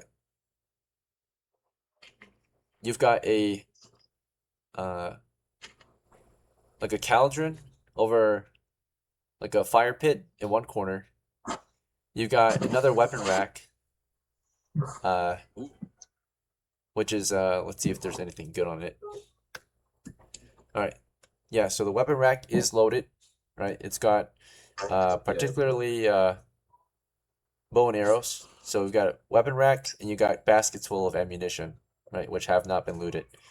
So a total of on the weapon rack, or let's see. All right, so we've got. Let's see how much loot that is. We've got a rack full of bows. We've got baskets full of ammunition, and we've got a cauldron, right? Just an empty cauldron, right, on a fire pit, right, a small fire pit. So let's see. So in the northwestern corner of the room, there's the cauldron, right? Or yeah, there's cauldron in the northwest corner, and along the western wall, there's bows right on the weapon rack, and then in the north eastern wall, there's ammunition. Okay. Nice. Same with the southeastern wall. This is a 10 by 10 chamber with 2 exits. One exit to the south, which is what you came through. What was blocking your way, by the way, was the weapon rack, the bow rack, that was blocking your way. The other heavy objects in here would be a stack of firewood, right, which was sitting up near the door, ready for the shattered pot to crack against, right? Or the pot. So you've got a stack of firewood. You've got a weapon rack directly behind the door. The weapon rack is, leaning up against the doorway. It's got the bows in it. Again, east of you are baskets full of ammunition, right? And then otherwise, the door from here is shut, but it should lead out into the murder house rooftop, right? So, yeah, and it smells like poison in here. What do you want to do? Do you want to grab some weapons? Do you want to stick around? You want to fall back? How much time? I guess I could fall back, but like Every at 10 the same seconds, you'll time- take damage. So, Yeah. How long would it take me to grab the weapon rack? the whole rack, it would take you a while to drag out because it's heavy, right? And it's kind I'll of stuck. just Grabbing a bow back or out. 2, well, it might take 10 more seconds. You'll take another point of damage if you grab a bow, right? Otherwise, you could just back out and not take any damage. I would be willing to help. Well, I could just wait for the gas. Yeah, if you wait for it to air out, you can come back later and grab the loot. Yeah. You can report it, scout it. Well, you basically scouted it, so you know that there is value in here. And then from there, you can fall back. If you want to think about it, in the poison gas chamber, you'll take a damage, right? Yeah, right, you fall back. You hold your breath. You try to hold your breath, but you still inhaled a lot of poison. You fell back. I'm going to have you still make a saving throw because there was an immediate retreat. So you won't take a damage unless you fail the saving throw. So on your way out, roll one more d20 versus the poison gas. If you pass, you don't take damage. If you fail, you take damage. All right, with your bonuses, 15, you passed. Yeah, you needed a 14, but you have a +1, so you passed. So yeah, you escape, just barely. You held your breath. Your body is strong, and you resisted the next point of damage. You get out. The rest of the crew has already fallen back. They went down the stairs or toward the stairs. The gas will leak out toward the arrow slits or into the room you're in and disperse basically over time. So naturally, the more you can find the spaces, the longer it's going to take to disperse. But for now, yeah, kind of in that room. That room is closed off. The only exit for those The only exit that the gas has is the arrow slits, right? Which are west into that lead out into the stairwell, which you guys are in, right? So those guys in the stairwell, you can smell the poison gas still unless you go downstairs, right? Because the poison gas leaks out through the arrow slits, the interior arrow slits, the exterior arrow slits, and into the chamber that you guys were just in, the 20 by 10. So for the most part, if you don't want to die from poison, you will go downstairs completely into level 1, right? Or level 2, I mean. You're on level 3 right now. For TYRION, of course, we're going to come back to you, but actually before we come back to you, I need to confirm the actions of ARGOS, REEVE, and Max. Right, so as ZRILL was busy checking out that chamber and healing poison. The furthest down the stairs, I think, was ARGOS. So ARGOS, did you want to just make your way into level 2 again or something else? Also, your light source is ARGOS, so if you're not with ARGOS, you can't see too much. Yeah, I'm making my way down. Okay. Yep. But next in line is, I think, Max and then REEVE. So, Max, you want to go downstairs too or something else? Upstairs, yeah, I'll downstairs. go downstairs. Okay. Too. REEVE, do you want to go upstairs or downstairs or something else? I will follow the light source. Okay, Argos, yep. And yeah, ZRILL, it's not long before it gets really dark in here. The only source of light is, of course, through the arrow slits, the north arrow slits, and dim lighting from the south. But it's pretty dark in this room, right? You're barely able to see. The torchlight does shine in for a brief time because when he's in the stairwell, right, light goes through the arrow slits that lead into your room. So he does provide you some light for a brief moment, but he's going downstairs, so you quickly walk out and follow them out, right? So. Yep, I follow them downstairs. All right, light sources going down there. Back to TYRION. You approach that south door. It's pretty dark here. You can't see much at all. There are some arrow slits that might dimly light the area ahead. From what you can tell, though, now that you enter this next room, there's little to no light in the next room. There are no arrow slits in this one, right? So, I'll just wait for the party so we can quickly check this out, loot it, and leave. okay, sure. Yeah, they're coming downstairs. You waited for them. Natural daylight didn't shine deep into this room. Naturally, it's at an angle to southwest from the light of day, which is southeast. That pours south northwest into the first chamber. So it's really dark. Yeah, they come downstairs one at a time and regroup with you. So also, we are past game time. I just realized we're 3 hours and 22 in. So before we check out this next room, do you guys want to just end it here and head out, or do you guys want to extend our game time and push into this room together? I just want to quickly check out and loot. Okay, we have to come into agreement. So once the crew, because we're out of game time, the idea is that your characters gain, they gain in-game wavering statuses like demoralization. Like they're no longer mentally strong, right? Like they're exhausted mentally. Maybe not physically right now, but morale wise, they are broken, right? Like they have had little luck. Their sanity scores like at maxed out basically. They're running out of sanity. They've been in this dungeon, they've been getting poison gassed, they've been not finding any loot, little to no success yet. Time is running out, their insanity is high, right? Like stress levels are really high. So pushing on further while your characters are in this mental status equals, of course, penalties to your actions and possible damage, right? Mental damage. So, except that only, yeah, it's the case if we don't have enough game time, right? So to wrap up the game, we have to enforce those kind of rules to get you guys out of the dungeon and back to safety, right? Because you can't end the session in a dangerous area. Naturally, your characters might get killed or die in between adventures. So their will to adventure has dropped, it's depleted. Their morale is super low. But if you guys vote as a group to push on, the morale will be restored, right? They'll have a little more morale, right, to keep going. Because naturally, you all are willing to keep playing. The morale is usually based on if the players are willing to keep playing, and if the DM still has time too, of course, to keep playing. So I still got some time, but I don't want to force you guys to be here longer than the required amount of time per game, right? So any objections? Does anyone want to continue, I guess? Because we're supposed to wrap it up, but does anyone, besides TYRION, anyone who wants to continue? Max, ZRILL, REEVE, and ARGOS, do you guys want to continue a little longer, or do you guys want to wrap it up? Which is normally what's done. We can go. I need to do. You got things you need to do? Okay, so REEVE wants to wrap it up. Yeah, honestly, I need to wrap it up too. Okay. Max, ARGOS? Let's wrap it up. yeah. Yeah. All right. So Let's wrap- Tyrion, we're not gonna let's- check it out. Looks like. If you really want to check it on Tyrion, you're gonna be solo, right? I can come back in a break, but we need to wrap this game up. So, to quickly wrap things up, because we're already past, we're over time right now. Unless anyone objects, the crew is gonna get out of the castle, head out of the fortress, head out of the ruins, and make their way back to the nearest base camp, which can be found at the Mud Hut settlement to the south. Right, it's somewhat safe there. Right, so you guys can base your crew there. Is that fine? Any objections? Any questions? Concerns? Yeah, I'll stay with the Tyrion, I guess. You want to push on? Yeah. Okay, Tyrion, you still want to push on, or you want to head back to base? Yeah, I want to quickly loot up. Okay. Well, in that Also, case, I'll ask for the 10-foot pole real quickly. who? Reeve? Yeah, Reeve. Is that fine? Reeve, do you want to give him your Yes, 10-foot pole? He wants your pole. Yeah, go on then. Is that fine? Or no? I mean, I do have. Yeah. Yeah, I got like 15 minutes.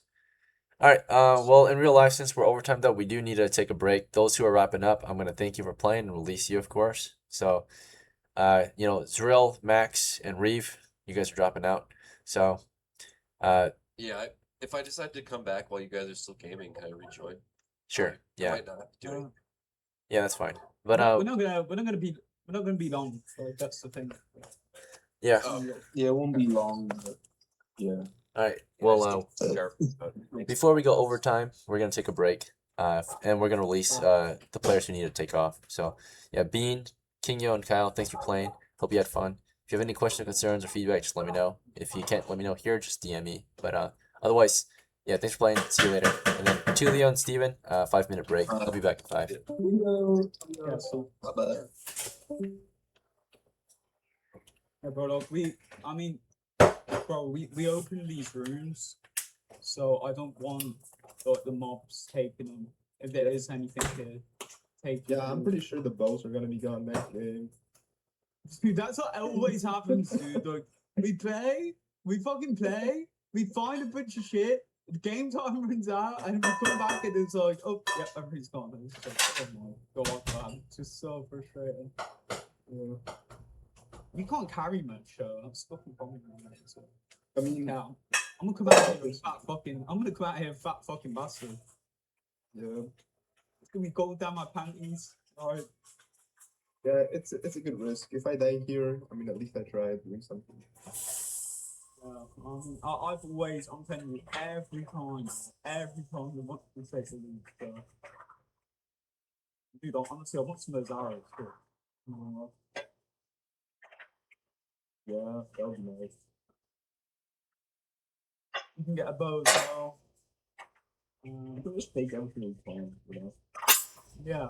Well, we're gonna check out the start stream and put say, check it now. We've got take all the bows. We'll keep the bows actually because then, yeah.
Yo, Tyrone, are you gonna phone me? Are you going to, or am I going first? Well, we both got 1 hit point, so I guess I'll yeah.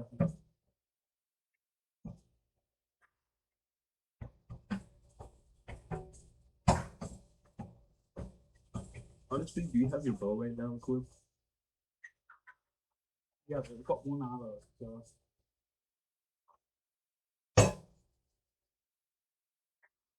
Yeah, you may as well just keep the bow out. Just in case.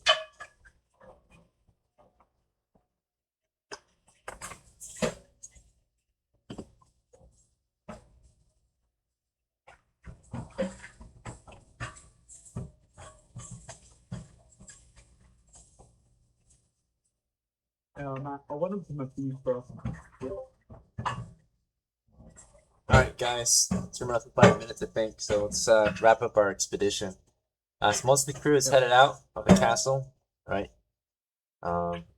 Damaged and stressed out. Your crew, 2 of you will stay behind a little longer, check out what's in the next room. Yeah. We'll check out the first screen and the first entrance. And then we'll check down for the second floor. Alright. So you walk in, you push that door open, of course, and it reveals itself to be a 20 by 10 foot chamber with a long table with chairs here and there, and it's really dark in here, but you can see there's you know, it smells kind of musty in here, or not musty, but like moldy bread in here, right? So like a little bit like that bread smell, like, yeah, moldy bread smell in here, and moldy grain. But it looks like a dining room from what it looks like, right? A dining hall. It's got you know, it's got a hearth of some kind, like an extension, a hearth, a fireplace, in the far western side, right? You're in the eastern side of the room. So in the far western side, there's a hearth of some kind, right? Fireplace, small one, chimney. Otherwise, yeah, you've got this long table in the 20 by 10 foot chamber with chairs along it and at the end of it. The only valuables you see in here are tableware, particularly candle holders and such, silverware, things like that, just about. And then, of course, a bunch of like moldy grain on the ground, wheat on the ground, and maybe moldy bread on the table, right? So a dining hall of some kind. Yeah, that's it so far. It smells like, you know, mold. That's pretty much it. To become cold. ARGOS gave me, and yeah, we'll start grabbing the silverware. Okay. We'll see if there's any more. At least 3 pieces. Yeah, just 3 pieces. Okay. Alright, so there's 3 pieces of silverware, or valuables. There's 1 candle holder that you find, and then small silver utensils, or valuable metal utensils, right? But basically, about let's see.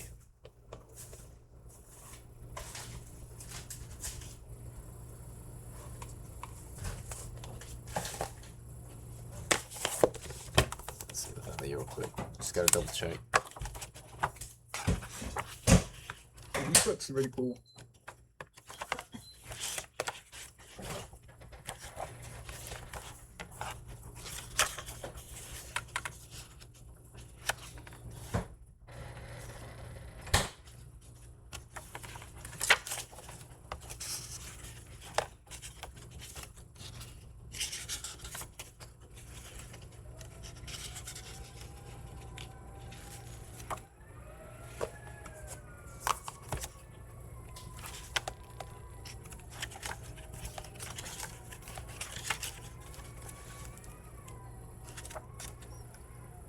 Okay, so Alright, yeah. Each it's got about like 30 30 coppers worth of treasure here. Right? So small silver or brass treasures here. Valued at about 30 coppers. Yeah. And then other than that, let's see we've got if there's anything else of value here. No. No. No. Nothing else. Yeah. So moldy bread, moldy grain, moldy wheat, and then of course on the table, some old tableware. The only valuable ones are the metal ones, and it's about 3 pounds worth. Total value 30 coppers. Right. So nothing too crazy. Okay. Okay. And Yeah, we'll- yeah, grab that and head out. Or I delve was gonna say deeper. we just go upstairs and grab some arrows. Okay. Okay. Grab some ammunition. Yeah. So Yeah. as reported by Argos, you guys go back up there. After the gas clears, check out the room. There was a cauldron, a rusty, damaged cauldron in one corner. Okay. Yep. There's also bow and arrows, right? So particularly, Is there any quibbles? no, there's old baskets that have the arrows. Oh, okay. Okay, so there's 2 baskets. Each basket has about 10 coppers worth of arrows. So the arrows, of course, are in rough condition. The wood is rotted, the feathers are withered, and the arrowheads are rusty, right? So they're damaged arrows. Total of, let's see, I think it's 5 for 10, 5 for 20 rusties. There's about 40 in each basket. 40 rusty arrows in each basket, right? Damaged rusty arrows. Okay, so or 40 total, yeah, out of both baskets, yeah. So 20 in each, I think. Or no, wait, is it 40 in each? I think it might be 40 in each. Yeah, 40 in each, so 80 arrows total. 80 damaged rusty arrows total. Bow wise, the bows are rotted and withered. There are a total of 4 long bows. They're all rotted and withered, so it needs to be restrung. The wood needs to be restored, right? What about the cauldron? How big is it? The cauldron, it's pretty large, honestly, but it's a large cauldron. The only bad part about it is it's rusty, full of corrosion, and there might be some cracks in it, so that has to be restored as well. It's got some value to it though, scrap metal, right? It's a big iron cauldron, lots of metal necessary to make this thing, right? Yeah, well, I'll pick it up and try to carry it. It's extremely heavy, so you and Argos would have to work Okay. together to carry one side. It's a huge Yeah, iron cauldron. About 3 feet by 3 feet, right? Huge iron cauldron. Okay, we'll both carry it. All right, let's go. Yeah. And It's how much is the weight approximately? let's see. So we'll say it's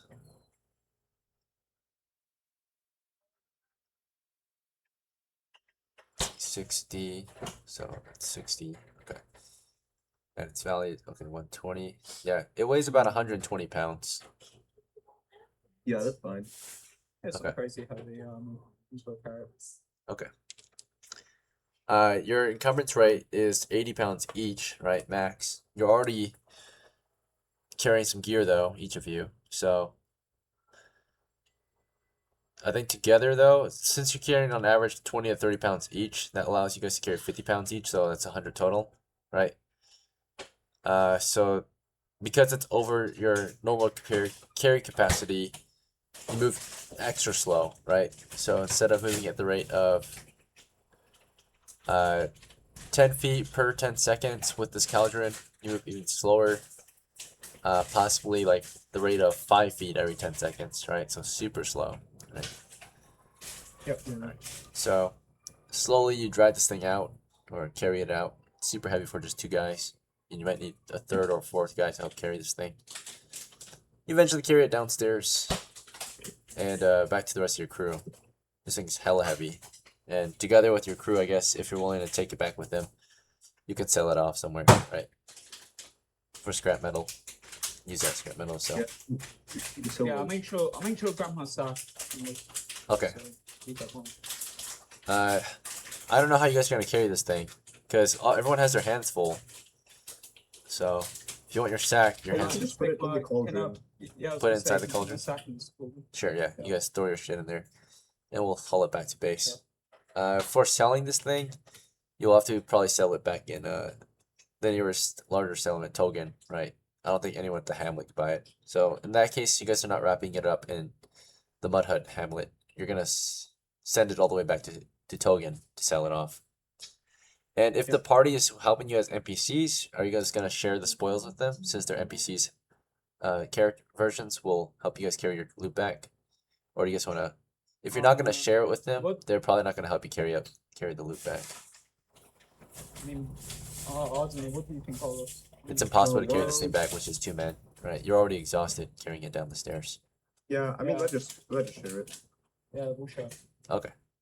So yep, your band sets out with the few pieces of treasure you found in the unguarded, trapped dining hall. And of course you've got the cauldron. And did you guys? No, you guys didn't take any bow and arrows. You left them, so maybe they'll be there next time probably. Okay. Well, in that case, let's get you guys rewarded. So you would. Well, first we have to make sure you guys get back to base safely. So I'm gonna roll for wandering monsters on the way back. Very low chance, but there is a chance. Alright, safe travels. You made your way south with your cauldron. The 5-man team marches all the way to the hamlet, or you probably don't even stop by the hamlet. You go straight southwest all the way to TOGEN. Could we go? Yeah. Yeah, just push all the way southwest to TOGEN. Into the mountains. The mountains is the suckiest part. Trying to get this 3 foot by 3 foot heavy ass iron cauldron through the mountain range sucks. You guys have to like take breaks every now and then to, you know, relieve your hands of the stress. There's only 2 handles and the handles are rusty. So some guys have to like carry it by like the rim, right? It feels horrible trying to march with this thing. It might just take turns. Yep. Yeah. Anyway, you guys get back to base eventually, right? Just takes you a hella long to get back to base. In that case, actually, there's gonna be two rolls for encounters. All right. Nope. Safe travels back. Only 2 ones in an encounter within that hour of travel. So, yep, you're back at base. You're in TOGEN.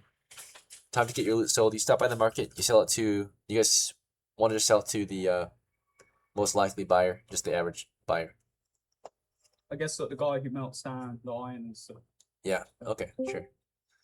You go off to sell off this loot then. So the tablewares and the iron cauldron, right?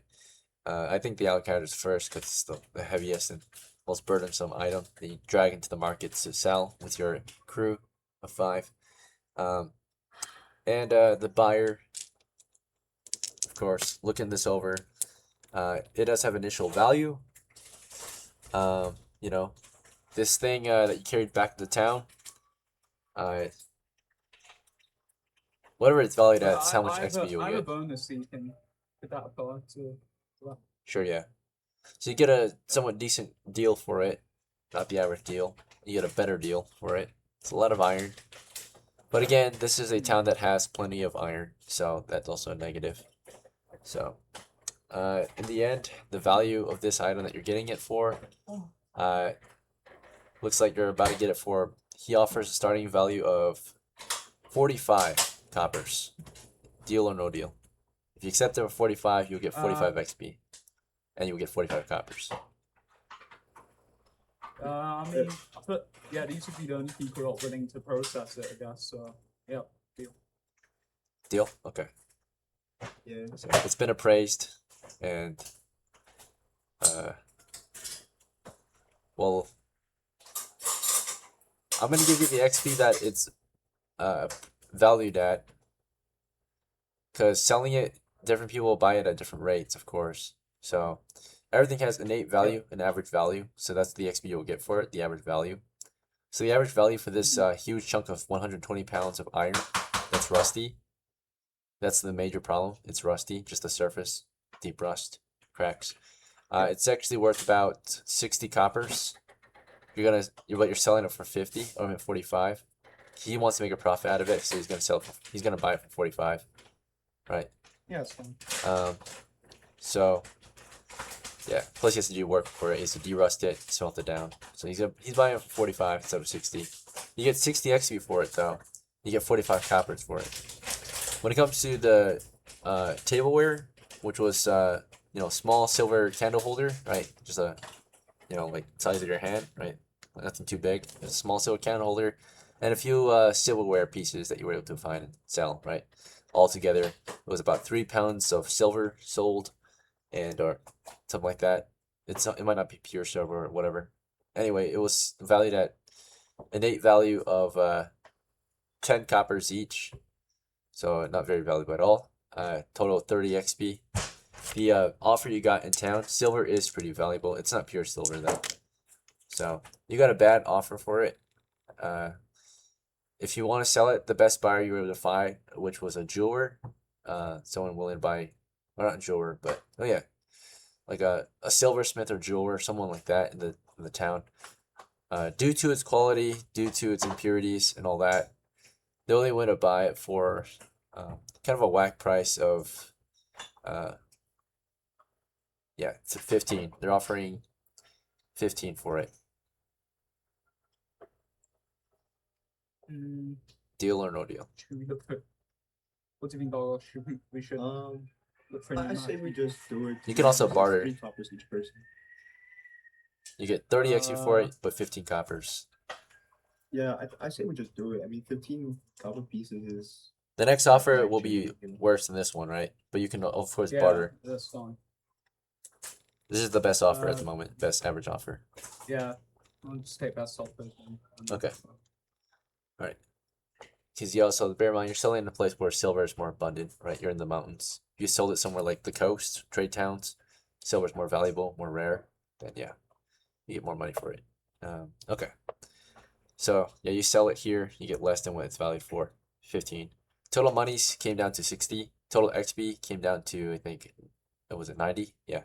So 90 divided 5 ways is 18 XP each. Is that fine? Equally split, 18 each? Yeah. Alright, Yep. so we did make progress today. No monsters killed. Few traps triggered. Let's see. Alright, so we only get rewarded XP for, of course, monsters and treasures hunted, basically. Right.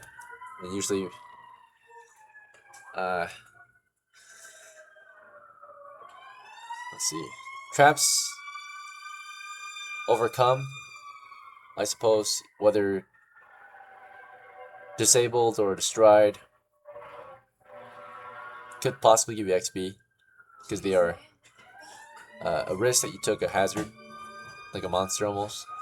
So since you guys technically destroyed some traps, you might get a little XP for that. It's worth about, let's say, 1 hit die each. They're 1 hit die level 1 traps. So in that case, that's an extra 20 XP, I'll say, for destroying 2 traps. Okay. Yep. So in that case, actually it's not 18 then, because it would jump from 90 to 110. So we got to divide that 5 ways, which is 20. I think 22 now. Yeah. So Argos, you're at 32 XP now.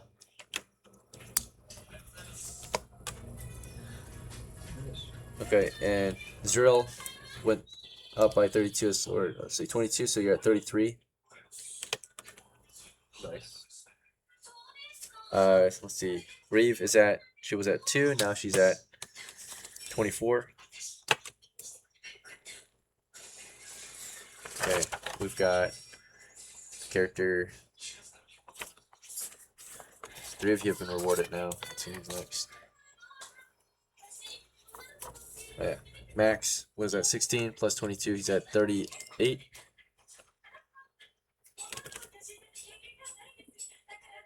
And then TYRION, you were at 18. And then because you were captain of the crew today, you'll get a 10% bonus. So let's see. Also, Pointman will get bonuses too. So, Door Kicker will get a bonus. So he kind of pushed forward. And Prodder will get a bonus. The guys who took a very active approach will get bonuses. The guys who were at risk. Tyrion, of course, you were the treasure collector. So you didn't really do much in the beginning, but since you're the one that actually found the treasure, led the way for the treasure stuff, you'll get that 10%. Argos, since you were the torchbearer and stayed behind and were always kind of there, I'll give you a 5%. But your life wasn't really at risk at any time or any point. I was also mapping by the way. You're mapping too? Yeah, we were both mapping. Okay, well, if your mapping helped you, then yeah, I suppose that's good. But mapping only helps if you're the pointman, like you're leading the way, right? So yeah, yeah. So that's good. So now that you have a map, you can better lead the next crew if you are willing to take initiative and lead the next group, right? So, but yeah. Okay.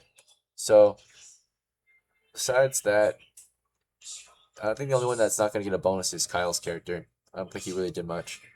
He just kind of was there. So, yeah, I'll adjust your guys' XP rate momentarily. So yeah, Tyrion, instead of getting 22, you get a 10% bonus, so you get an extra 2, so you get 24. So, you are at 42 XP total. One day. Right. Most of you guys I'll get an reach extra level 2. Alright, yeah, Kyle wouldn't get any bonuses. Back to the guys, they would get an extra 2 XP basically. Except for Argos, he gets an extra 1. So let's see, the other 2 would be yeah, REEVE gets an extra 2 because she was point man, prodding the floor, leading the way at the initial push, right? She's at 26, or he. ZRILL, you know, you were door kicker, you were at a lot of risk, right? You didn't lead the way, but you were there to kick the door in and scout out the area. So 35 total. Or no, sorry. 36 total, I think. So you're slowly becoming very experienced. And then Argos, of course, gets 1 extra, so 33. Alright, well, XP's been handed out. Let's go over, or reward it. We're getting over money. Money-wise, there was 60 coppers to split 5 ways. That's a total of 12 each, I think. Yeah. So about 12 days pay. But we're going to use some of it to feed the crew. So, actually, yeah, everyone's going to get 11 because they're going to feed themselves and maybe buy a drink. So, something like that.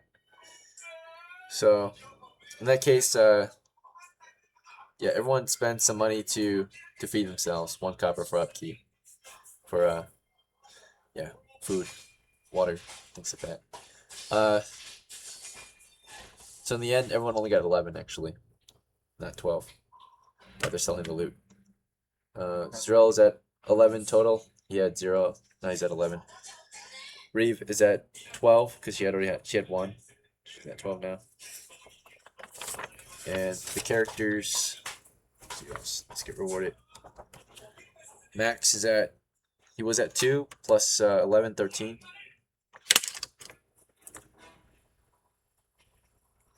Let's see. Tyrion, you were at 1, now you're at 13, or sorry, 12. And who didn't get rewarded? It was, who didn't? REEVE got rewarded. ZRILL. Yeah, Max. Alright, I did Max. Argos, yeah, there's Argos. Argos was at 1, it looks like. Or 0? Yeah, it's 0, I think. Yeah. Or is that 1? No, that's 0. See, Argos is at 11. Okay. I'm pretty sure I had 1. Oh, was it 1? Okay, you have 12 then. Also, do you get XP for like finding treasure, or is it just selling? It's finding. Bringing it back gets you XP. That's a standard way. Oh, okay. Yeah. So the innate value of the treasure that you bring back to base gets you the XP. It's an extraction. That's your reward. You do your job. You bring it back to base. You claim that it's your property, and you get that XP. You get the reputation for recovering that treasure, right? So it's an extract way to represent your competency that you gained or level of recognition that you gained for doing your job, which is treasure hunting and monster hunting. When you hunt, of course, you kill something and then you loot it, right? Or you confirm the kill, you let others know that you killed it, and that's how you gain recognition for your kill. When it comes to treasure, you find something, you bring it back, and you show that it's yours, right? That you brought it back, that you recovered it, you found it. So, and that's why you get XP for it. Yeah, typically selling treasure doesn't actually supposed to give you XP, but you can use that treasure to gain XP, right? To do things to make your character more competent, more recognizable, right? Increase your reputation. So if you have money to go drinking, right, you get XP for that, right? So possibly. So XP is just an extract way to show that you are good at your job, you're famous, that you're doing good, on the right path. Wait, what's the max encumbrance? 80, half your body weight. In real life, the recommended body weight or carry capacity is 10 to 20% of your weight. Maximum maybe 50%. Your whole body weight, you could lift your whole body weight, but you wouldn't be able to march and ruck with your whole body weight. So let's say if you have like boots, heavy gambeson, footy coat, gloves, helmet, bow, quiver, all that. Yep. Like, you'd be a heavy footman then, or would that? Yes, you would be very heavy. But to compensate, if you're strong and constitute, you'll get a bonus. Plus, if you're a fighter, you wear armor at half the rate. So you're more conditioned to wearing armor if you're a fighter, right? Or a dwarf or a paladin.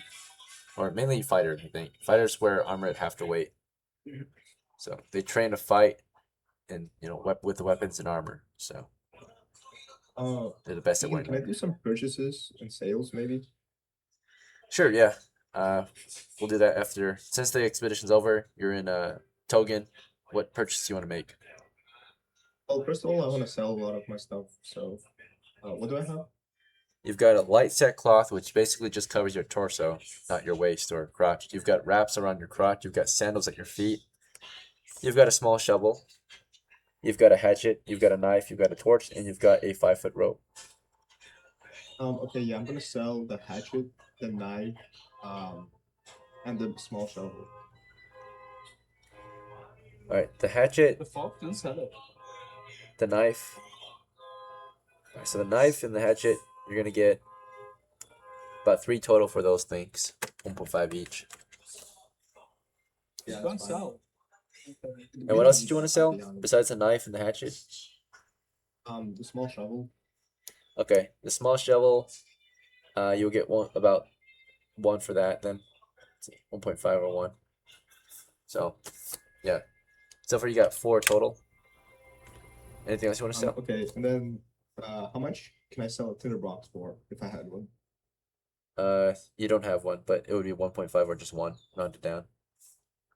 Okay, so can I buy like a small sack? Like You have 16 coppers. You want a normal sack or a small sack? A small sack is really small. It only carries 10 pounds of gear. You can get 2 small sacks for 1 copper though. and a normal sack would be 1 copper carries 20 pounds of gear. yeah, I'll take a normal sack. I'll do prep next thing. All right. Yeah. I'm gonna go then. All right. Yep. Thanks for Alright, playing. Have a good night or a good rest of your day, Steven. Take care, brother. All right. Thank you. Yeah. And then Yeah, Tulio. iron equipment.